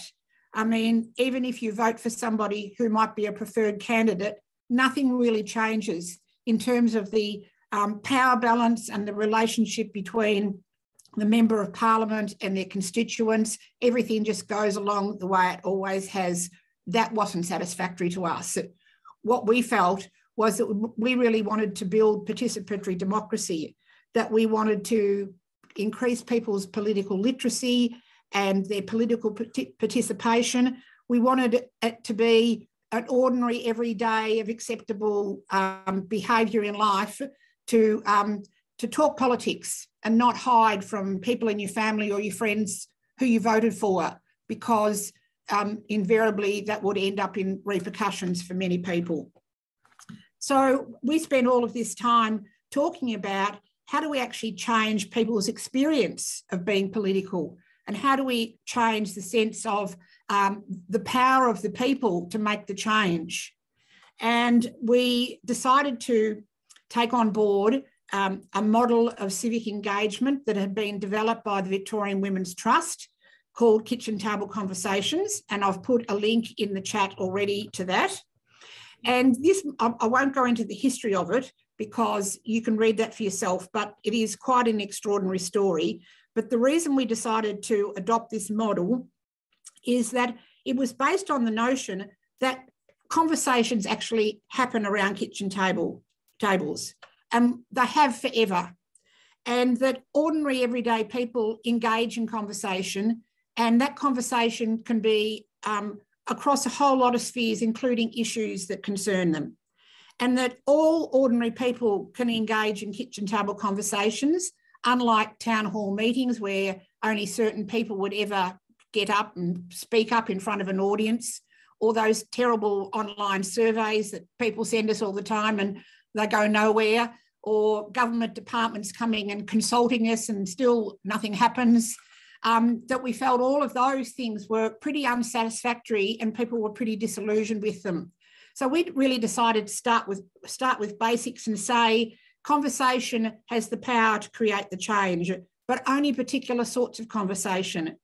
We had to actually reclaim conversation as something that was respectful of people's differences, where people could actually listen to one another, not just be there to prosecute a view or to take over the conversation and, hold court, or to complain for that matter. That there was a whole lot that we had lost about the constructiveness of good conversation and where it can lead us. And we'd fallen into like a culture of everyone having an opinion and no one listening to anyone. And we were also pretty informed by what we'd slowly learned about our Indigenous people and their practice of deep listening and what listening actually means. Listening means it's a message to people to say, you're worthwhile. I'll spend my time listening to you. It's a validating process. And unfortunately, there's a lot of people in our society today who never get listened to. They never get that sense of validation that they're worth listening to. So we wanted to make this process be something that belonged to people from all walks of life and that everybody could participate and be heard. So we rolled out this model of kitchen table conversations, which actually was a fantastic community process because all it really took was courageous people to come forward and be hosts, and they were asked to invite 10 people to their house or a picnic or after play group or sports clubs or wherever they wanted to meet. It didn't have to be around a kitchen table, and have a set of sort of rules around the conversation to say we're going to be here to talk about some specific things. We had conversation starters, and they were mostly to help people find common ground and start listening to each other. And that's all in the material that you can source online. But what we were trying to do is get people to courageously invite people that they perhaps never even had a conversation with before, or they knew had different views to them politically, that this was about a demonstration to the community that conversations could be civil, productive, respectful, based on all those values that we certainly weren't seeing at that stage reflected in our parliament, and we probably still aren't seeing reflected in our parliament. that we would walk the talk and we would start acting in the way that we wanted our politicians to act. And so setting those ground rules about how civil conversations start and how they're conducted was really important. Those simple conversations around the kitchen tables revolved around things not only about what people wanted for our area and where they lived and their communities, but what they wanted in a political candidate, what they thought good representation was. And we ended up with an enormous amount of wonderful responses. We had a scribe at each kitchen table conversation, and all of that material came back and was collated. And we did it in such a way, unlike most consultants, we put everything that everybody said in the report, like as a big wallpaper. And when the report was done, a sort of charter of the people could actually find what they said in the report, regardless of who they were in society. So there was this acknowledgement that the only way forward was for all of us to be heard and all of our voices to be equal. And that charter of the people, we went to Sophie Mirabella and offered that to her to say, this is the voice of the people. You need to be taking this on board. This is what we want from our MP. And she said to us in the 11-minute meeting, the people of Indi aren't interested in politics. And that was the end of that meeting. And really now, in hindsight, the start of her political demise, really. That she ignored the voice of the people. So just to quickly carry on from there, the story goes, of course, that the people said they wanted different representation, and therefore the impetus or the mandate to find someone to stand as an independent candidate to stand in the next election was sort of given by the people. And all those people, there were about 600 of them who participated in those kitchen table conversations, were almost like the ready-made support network for this independent candidate to get elected. So very quickly, she had 700 people who wanted to volunteer to change politics in Indi. The kitchen table conversation process had ignited people in one of the most important things that I think we need to talk about, and that is going from talk to action, and having ways that people can activate the point they come to or the results they come to through conversation. So of course, Cathy was elected and she was in Parliament for 2 terms, and then Indi became the first seat ever in Australian history to elect an independent candidate, independent member of Parliament to follow an independent. Alana, a couple more minutes. Yep. One of the most important things, and I'm nearly finished this part, that I want to say is that in the first 6 years that Cathy was there, I think one of the fundamental things that changed is we didn't just have a different member of Parliament who didn't belong to a party. We went about a process of totally reframing the relationship between an MP and their constituents. So Cathy actively embraced a whole new way of working with her constituents that involved every time she was in the House in Canberra, she would have 2 or 3 volunteers, ordinary people from the electorate up there with her. Hundreds of people got a chance to do that in her 6 years and came back to their electorate with a whole different level of knowledge and confidence about how politics works. People then were encouraged to set up issues groups that would feed information and ideas into Cathy for her to then take to Parliament on our behalf. So now we have a totally different, rather than a disillusioned backwater, probably the leading electorate in terms of the reframing and the collaboration between a member of Parliament and their constituents. And it's such an exciting space to be in. And it has redefined what power is, what authority is. And young people, this just happened at such the right time, because young people are just blossoming in this new environment. They're stepping forward all the time to be politically active because there's a place for them. So probably I'll finish there and we'll see what questions come up.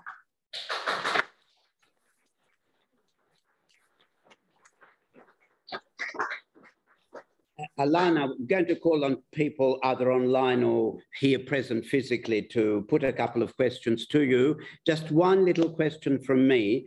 To what extent has the process you have so eloquently described in relation to Indi been replicated by the other independents, whether they've been successful or not at the recent election? So there's a huge diversity. That if you decided to Google it, you would find that there are about 30 Voices for type groups across Australia now. And when we held our first convention on community independence, we had 75 electorates represented at that. There is quite a diverse understanding of like what a Voices for group should do. And I think it came from the fact that some people got together just because they wanted to change their member of parliament in their electorate. So they wanted to find a candidate and they wanted to run a campaign and they wanted to win, and some of them did. There are some electorates that actually understand that in building participatory democracy, you will get the outcome that you want in the end anyway. And so they understand that, and one of my mantras is the process is far more important than the outcome, and good process will lead to the outcome that you want. I think that's very unlike our culture at the moment, where everybody's outcome focused all the time and output focused, and we actually forget about process. So I think the answer is some people have got it and some people haven't yet, but it's a ripple and it's growing. Okay, any online questions? Not as yet. Any questions here? Eddie.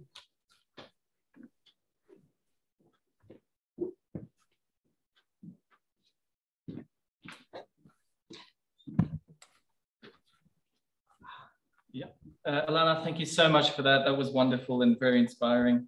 What do you see as the barriers to scaling this more broadly, i.e. globally?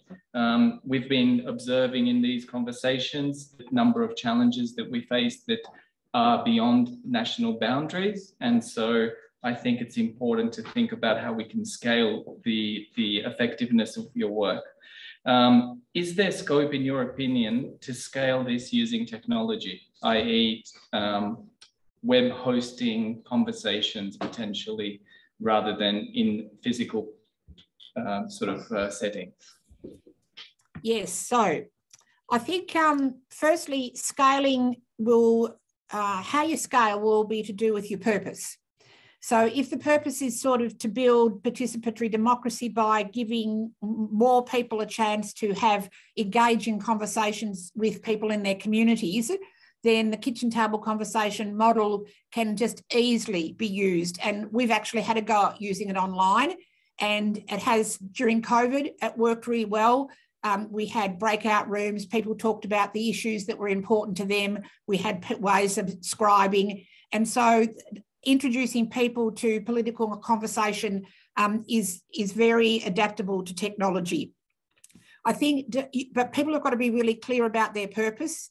And so if their purpose is to actually go from talk to action, or their purpose is to look, get a mandate to get an independent candidate to run or whatever, they're the things that I think are the downfall of many groups, because they actually aren't clear about their purpose in the first place. But when we talk about the power of conversation to create change, if we can engage more people in a new form of, well, perhaps an old form of respectful conversation where diversity of opinions is welcome and people learn from one another and people bring in new information and we can all learn from that. And if we're really following this through as it's the conversation that's going to make the difference, then it's a very easy thing to scale up. Thank you. Any more online? No? They have been answered, the ones I can see. Okay, anyone here, please? Yes, Anthony.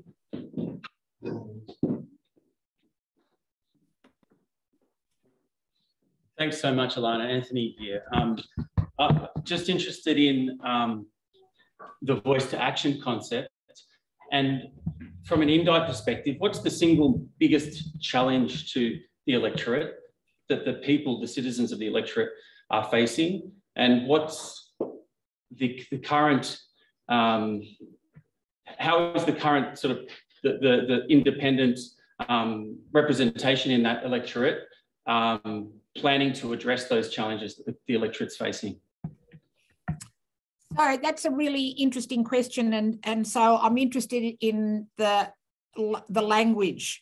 The language you used then was the common language that's used for all of us in electorates, and we probably don't use that language anymore because we don't talk very much about the MP addressing the concerns of the citizens. We actually talk about how the MP is going to work with people to find solutions to the problems that we have or to realise the visions we have for our electorate, and that we see her as a resource to us. She's our conduit to Parliament, and she introduces us to ministers, and she takes our ideas forward, but she collaborates with us. So, for example, around climate change, one of the big things that's happened in Indi in the last decade is a small group of people in a little town called Yakandanda started a process of totally renewable Yakandanda. It has grown to become totally renewable Indi. We now have our own energy supplier, not for profit. So that has been talked to action. And so, I mean, and our Member of Parliament is actually taking that idea forward to spread it throughout the country. So she has always been there to be a resource, and to her staff and Helen herself to collaborate, but the community has actually taken the action and taken the drive. And another small example is that we've had some terrible issues with the Australian Rail Track Corporation and this new inland rail project that Michael McCormick has been wanting to see happen. And lots of electorates have had issues. We were the ones that got Michael McCormick down to our electorate because we were able to collaborate with our member, Helen Haynes, who then went to him personally and said, you must come to talk to the people in my electorate. And he actually did. It was fantastic. He came and he spoke to us. So we can see politics actually playing out totally differently, and our Member of Parliament not being someone who has to take on our problems and try and deal with them or address them, if that makes sense to you. Great, thank you. Is there a burning one last question? Yes. There is one online from Craig. Who wanted to ask a question? There is one online. Okay, well, is it a quick or yeah, it's yes? A quick question. All right, let's hear it. Let's hear it. Here. Yes. So I'm not sure if you can hear me from here, Alana. Yes, I can. Because I won't come to the lectern. How did you manage to balance the voices? No doubt there would have been differences of opinion. And how did you avoid someone sort of manipulating those voices to their own ends? This is a question from Craig Hislop. Right. So, well, when we first did the kitchen table conversation process, there wasn't as long as people participated according to the values of the conversation, so respect, listening, not just there to prosecute their own views. And look, people behaved so well. I mean, people just rose to it because it was this type of conversation that people, I think, have been, wanting. In terms of collating all the information, we collated it just in the form of this is what people are saying. But then, of course, some big themes came out of it. It was really obvious, some of the things, what they were saying about the issues that were of concern to them, what they were saying about the future for young people, what they were saying about what sort of representation they wanted. So it was really easy to put all of that there and then to actually make some statements about people of Indi are telling us this. And we still sort of go through that process now when we want people to have a place to have a voice. And they trust that process because I think Voices for Indi has proven themselves to do this without any sense of like their own agenda. That Voices for Indi there is just a conduit. We're just the facilitators of a process, and we don't have any other agenda other than creating a place for people's voices to be heard. Thank you. Susan, was it you? Celia Parkinson is online. Oh. Do you have the question? I can ask you Celia Parkinson's question. Okay. So the question from Celia Parkinson was, how can these independents bring this process to bear on the way parliaments operate? Did you hear that, Alana? Yep. Right. No, that's the daunting and the exciting question, isn't it? And I think we can all look forward with some hope, because I think already demonstrated by what you will have seen of these new community independents in the media, you're already seeing that they have a different notion of being the voice of their electorate. They're all making a commitment to say, listening to your electorate, going back to your electorate, finding out what your electorate want you to take is like integral to their concept of themselves as a member of parliament. So I think one of the interesting things is we talk about community independence. So we've got to notice that there are some independents there who aren't community independents. Community independents are people who've been brought forth by their community. So without their community, they probably would never have been there. And therefore that time that and that relationship that develops between the community and their MP has had time to sort of grow and flourish. So I think I can say, watch this space, because over the last 10 years, the Liberal Party and the Labor Party also did not learn from what happened in Indi.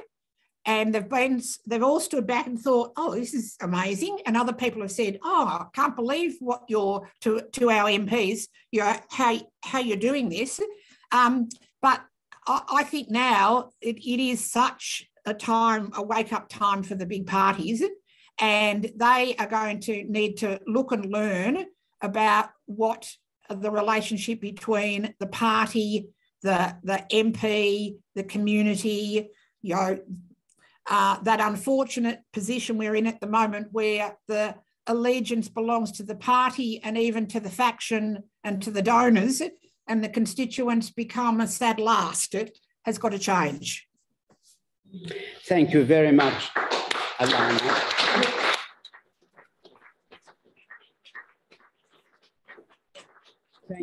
Thank you, Alana, for your contribution.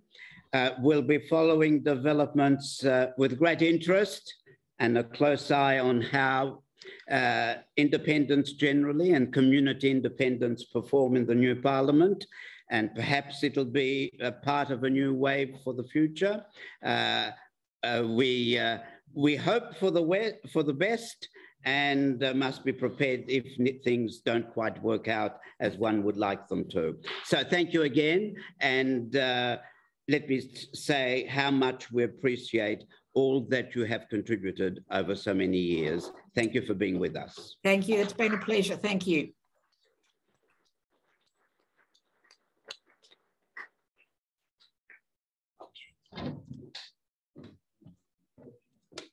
You can stretch the legs for a minute. Don't stretch them too far. We're nearly at the end.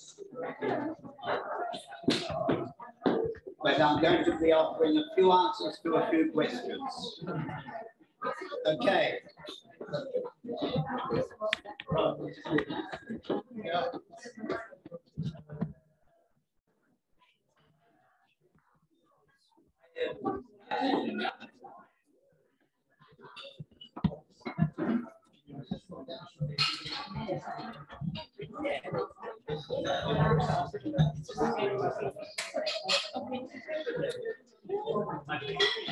All right.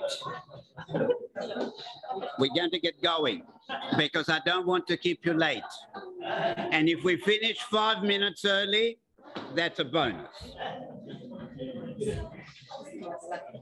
All right. Well, I want now to round off all that we've been doing over the last 7 weeks and what we've been hearing in particular from our guests this evening. They're all in different ways, both our guests this evening and previous weeks, I think have reinforced the general view that we are at a fairly critical moment at which new ideas, new ways of moving forward are obviously necessary. And I think it is understood by everything that's been said so far that we need to look at mindsets, anxieties, the concerns of people, and at the same time, learn from what have been the shortcomings of our institutions. And both Alana and Adrian before spoke at length about that. Of course, the institutions are not just political. There are legal institutions, economic institutions, cultural institutions, educational institutions, media, religious institutions. All of them, in one way or another, have been falling way short of the mark. And perhaps religious institutions, as we know, have been in for a fair bit of criticism in recent years. So,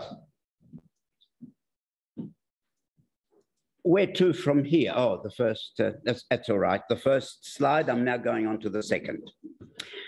So I think a useful way of dealing with it, and in a way, I think Adrian was in a sense moving towards it. And then the next one after that, Ben. The way I want to come to it is by borrowing from the Confucian notion of self-cultivation. We have to cultivate the self. And if we remember what Tu Wei Ming was saying, with a slight little twist from me, it is the self in dialogue with different layers. The self in dialogue with family. That's obvious enough. The home.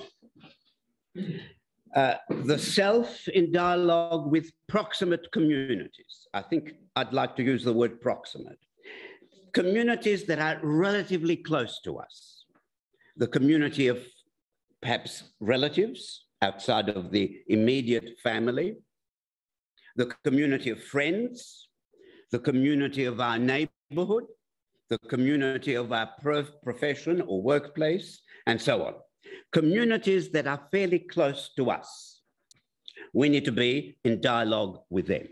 And then, as you can see, the national community, because it still matters to lots of people, the national community, how we identify with it and how we relate to it and how we act in it. And similarly, the world community, and I think the universal or the cosmic community, nature. These, I think, are the critical 5 layers of relationships that the self has to be in dialogue with, right? Self in dialogue with each of those. With each of those, not just this one, but not that one, or that one, but not that one. All 5. All 5, all the time. All 5, all the time. There's no other way. It doesn't mean that you're acting simultaneously. It means that it bears all the time on the decisions you make. This self in cultivation with others. And just to give it a bit more flesh, a little diagram. So there are values at work that drive the whole process. We are interested in the flourishing of the self and the flourishing of all the communities that we relate to. And we have the values that put uppermost this flourishing of self and others. Dialogue is at the center of it all, including, as Alana was telling us, the importance of respectful dialogue and conversation, respectful conversation and listening. But for that to work, education is crucial. Education is crucial because it is through education that we can reflectively consider how this dialogue is working or not working in certain cases, and then take remedial action. And it's through education that we develop the skills and the competence to be able to relate dialogically with these 5 layers. So that is, if you like, a kind of philosophical underpinning. And if we move to the next slide,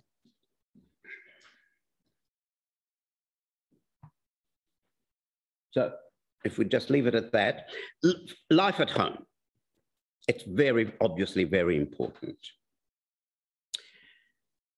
And critical to that, assuming there are children, is parenting.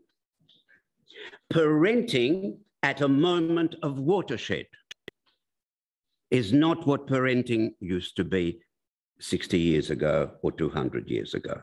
It requires specialized skills. It requires competence in certain ways, including, not least, the relevance of technology to children growing up. We know how important part of it plays. Our parents, certainly grandparents, didn't have to contend with that issue, and there are so many others. And similarly, with friendships we have with all kinds of people, and critical to all that is education, which is lifelong, right? So it's education of self, and we are, in a sense, an example of contributing to education, but the education of others. So parents, if I can just stop there for a moment, have an enormous, and grandparents, have an enormous responsibility for the education of their children. And it cannot be left to teachers. In fact, that would be suicidal. Do not leave education to teachers. Why? Because there are so many things that currently do not occur within the framework of institutionalized education. Maybe they will in due course. And the one thing that by and large, at the moment, in the present moment, that our educational institutions don't do is educate for community engagement. They don't. And therefore, the parent, if he, she, or they are to be true to their responsibility, they have to be an exemplar in community engagement. They have to provide the environment within which the child can say, that's what it looks like. And then the child can decide whether they want to emulate, shift, adapt, and it is their option, of course, to rebel against it too. That's an option we have to allow for. So right inside the home, right inside the parenting endeavor, has to be education of self and others. And education that is fully aware and cognizant of the challenges we face and the options that are open to us. They must be the subject of conversation and indeed of action inside the home, inside the home. Not a one-off once a year, but in the general course of events. And the same is true of employment. The same is true of employment. Now, this is where it gets difficult, and I'm going to call a spade a spade. One has to choose very carefully what jobs one is prepared to do. if you're serious about the watershed moment. You can't go and work for the tobacco industry, it seems to me. That's pretty clear. And I don't know, would you want to work for a fossil fuel industry? You'd have to give it long thought about it. Do you? And even if you felt obliged to do it for a while, might you not be required to think of other options a bit further down the track? So one needs to think very, very carefully as to whether one's work can be described as socially constructive work fitted for the needs of this time. And even if you are in social services, which normally should be seen as being socially constructive work, or education, which should be seen as socially constructive work, and many other areas, you still have to ask the question, are the policies of the employer acceptable? You could be in health services, but some things that are done by the health department may not be acceptable. And in that case, what will you do about it? What will you do about it? You may be working in a university, and being a teacher in higher education is a great calling, or at least one hopes so. But what the university does, or at least what senior management decides to do, may not be acceptable. If the university is engaged in partnerships for military research of certain kinds, what will you do about it? You can't stand back, no way, and pretend that you're community engaged, civically engaged. You have to discuss it. You have to debate it with your fellow workers and see what the appropriate response is. And the question then is, what is the cost you're prepared to undertake, to put up with? Are you prepared to give up promotion if it comes to that? Are you? Must be able to. So it's very demanding. It is very, very demanding. And we can then take this to other areas. Let's say we have funds in a super fund. All the members of the super fund are collectively responsible for the investments of the super fund. And community engagement requires that you call the super fund to account for anything which is not acceptable. Of course, you wouldn't do it on your own. It would be a stupid thing to do. It's like getting rid of a fly. Swat it, and that's it. You're justified. But if you had 1,000, 2,000 members of the super fund saying, excuse me, as is the case with my super fund, university super fund, they have investments in fossil fuel industry, and the pressure is enormous. Get rid of them. Get rid of them, and gradually, for the likes of many of us, a bit slowly, but nevertheless, there's movement. But you have to address these questions. So you see how the personal and the communal, the collective, are so integrally interconnected. No one escapes. Everyone has responsibilities. This is what Adrian's point is.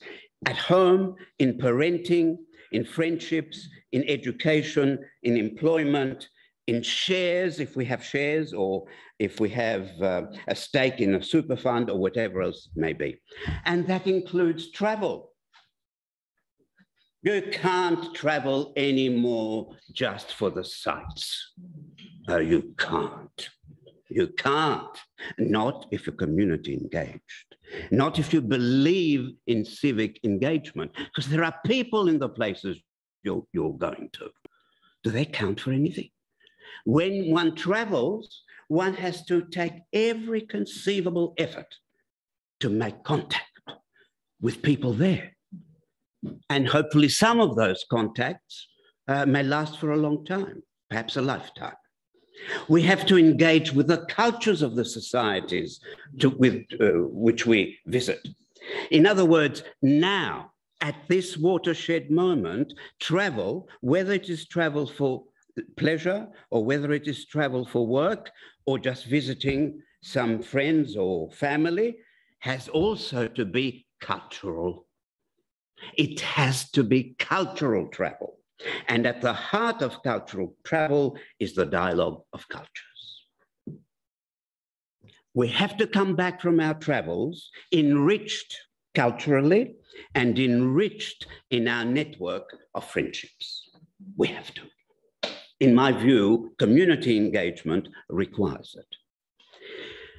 Okay, so if we go to the next little part of the slide. So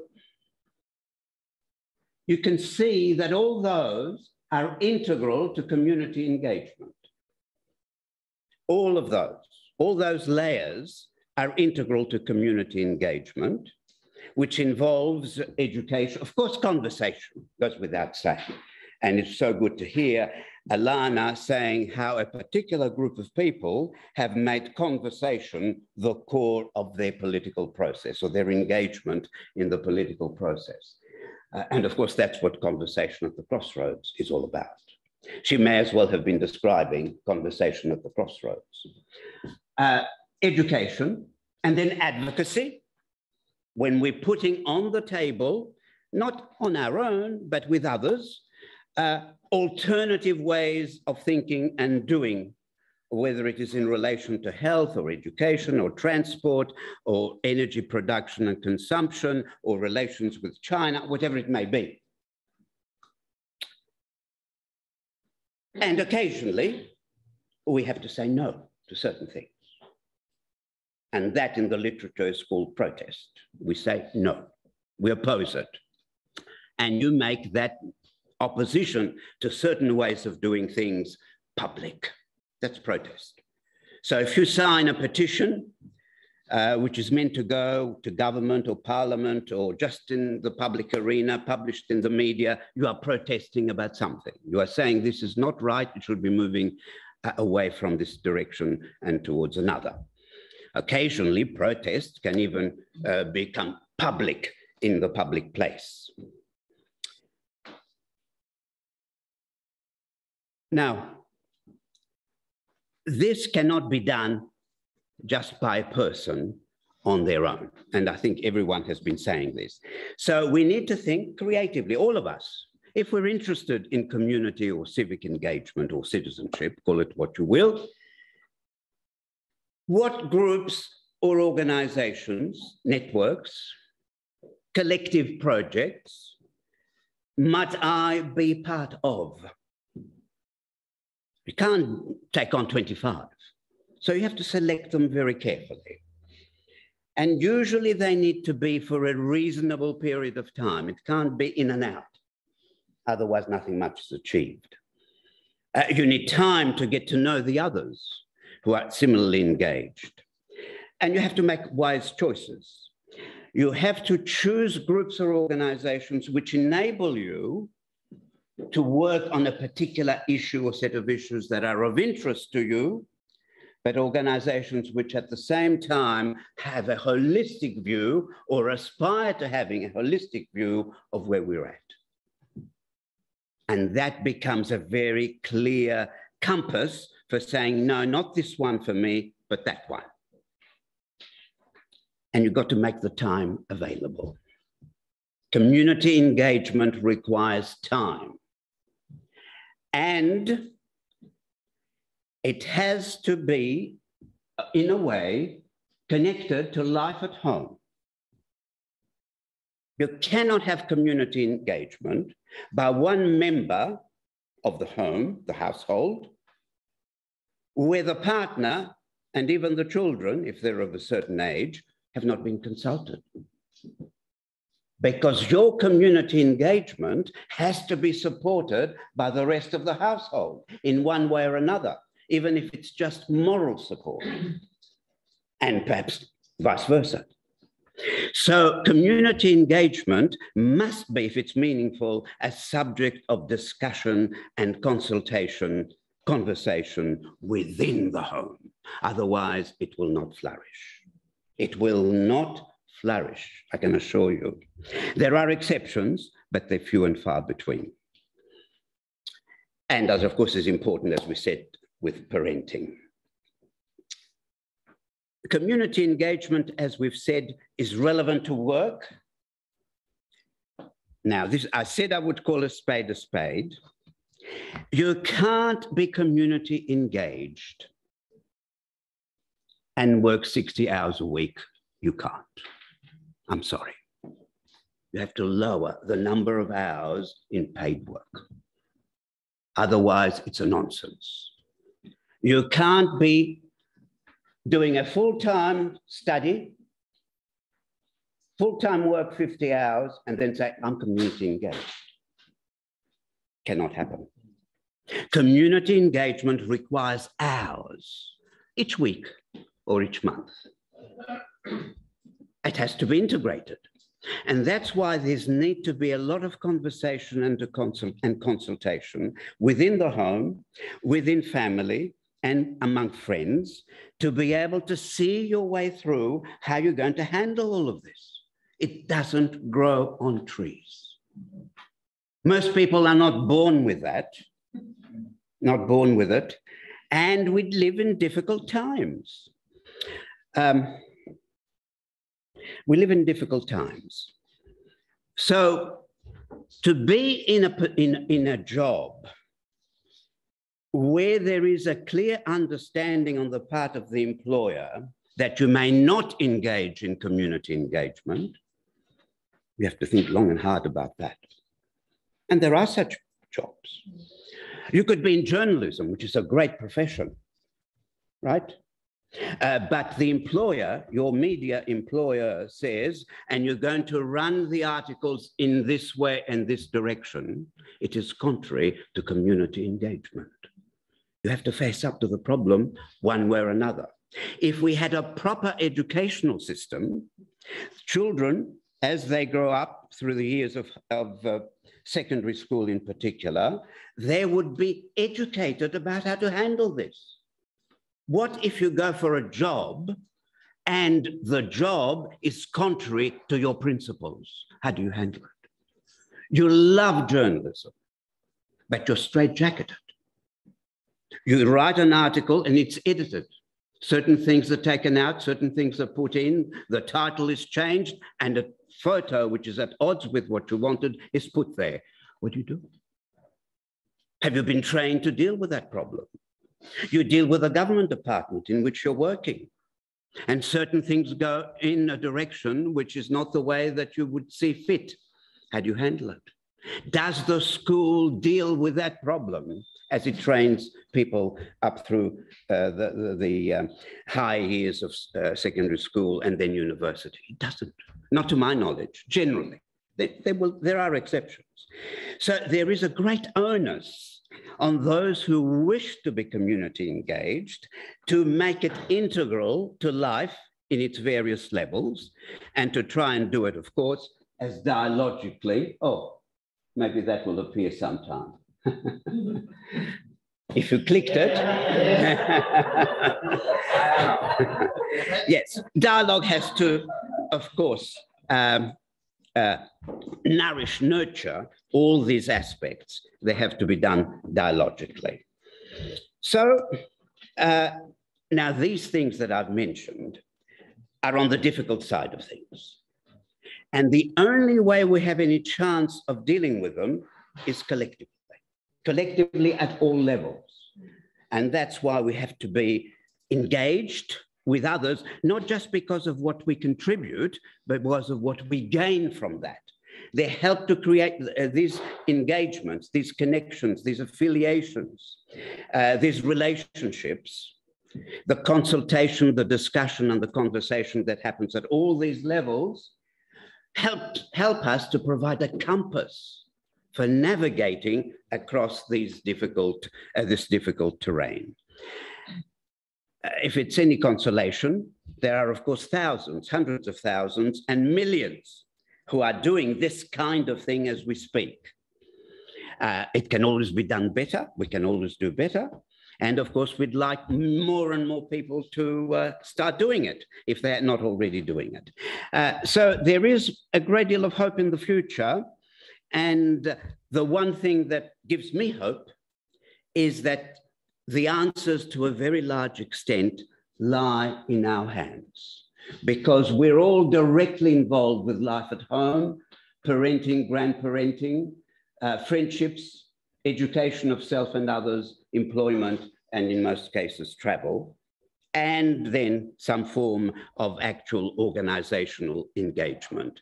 These are things that are within reach of everyone, and that gives me the hope that if sufficient people, doesn't have to be 100%, we would settle for 10% of the world's adult population, we'd be well on the way to creating the kind of communitarian societies that the likes of Adrian Pabst speak of. Well, it's a long journey, I know. It's a difficult journey.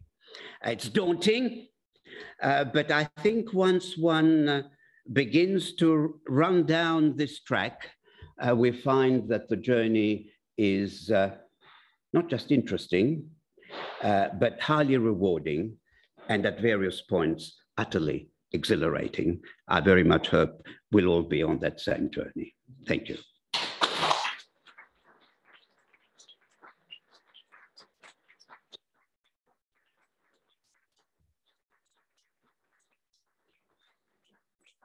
We'll be in touch with all of you and follow up, and you'll get some of that tomorrow in the next few days.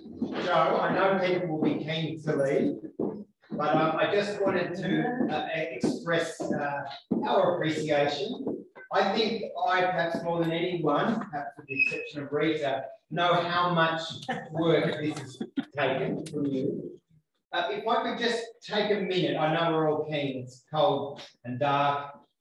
If you think about some of the speakers we've had, some of you have been with us the whole way. We've had a former Prime Minister of New Zealand and an administrator of the UN Development Programme. We've had a former Finance Minister of Greece. We've had a former Australian Ambassador to China. We've had a Director of the Institute of Europe of the Russian Academy of Sciences. We've had a Deputy Director of the Indigenous Law Centre. We've had all sorts of people, intellectuals, public figures.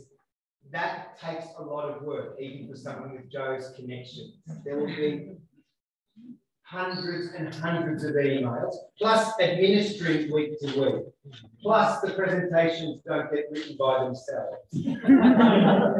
Even if they don't. Ben's also done a power of work, and he's the silent member of the group. Most people won't know Ben's actually self-taught.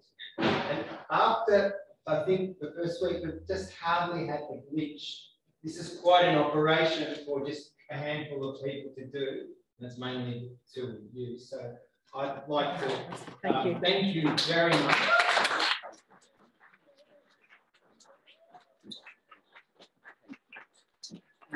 My turn to thank all of you.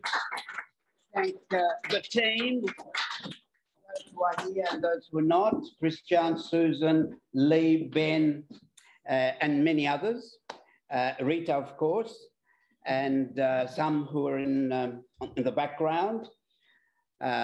We have our treasurer who hasn't been able to be with us, but she handles all the finances associated with this. So a large group of people. And above all, of course, I want to thank all of you, those who have managed to stick with us online for the last 7 weeks or for the odd week, and all of you here who are present. And I hope our contact and communication will continue in the time ahead. It's been a great pleasure, but more importantly, a privilege to be with you these last 7 weeks. Thank you.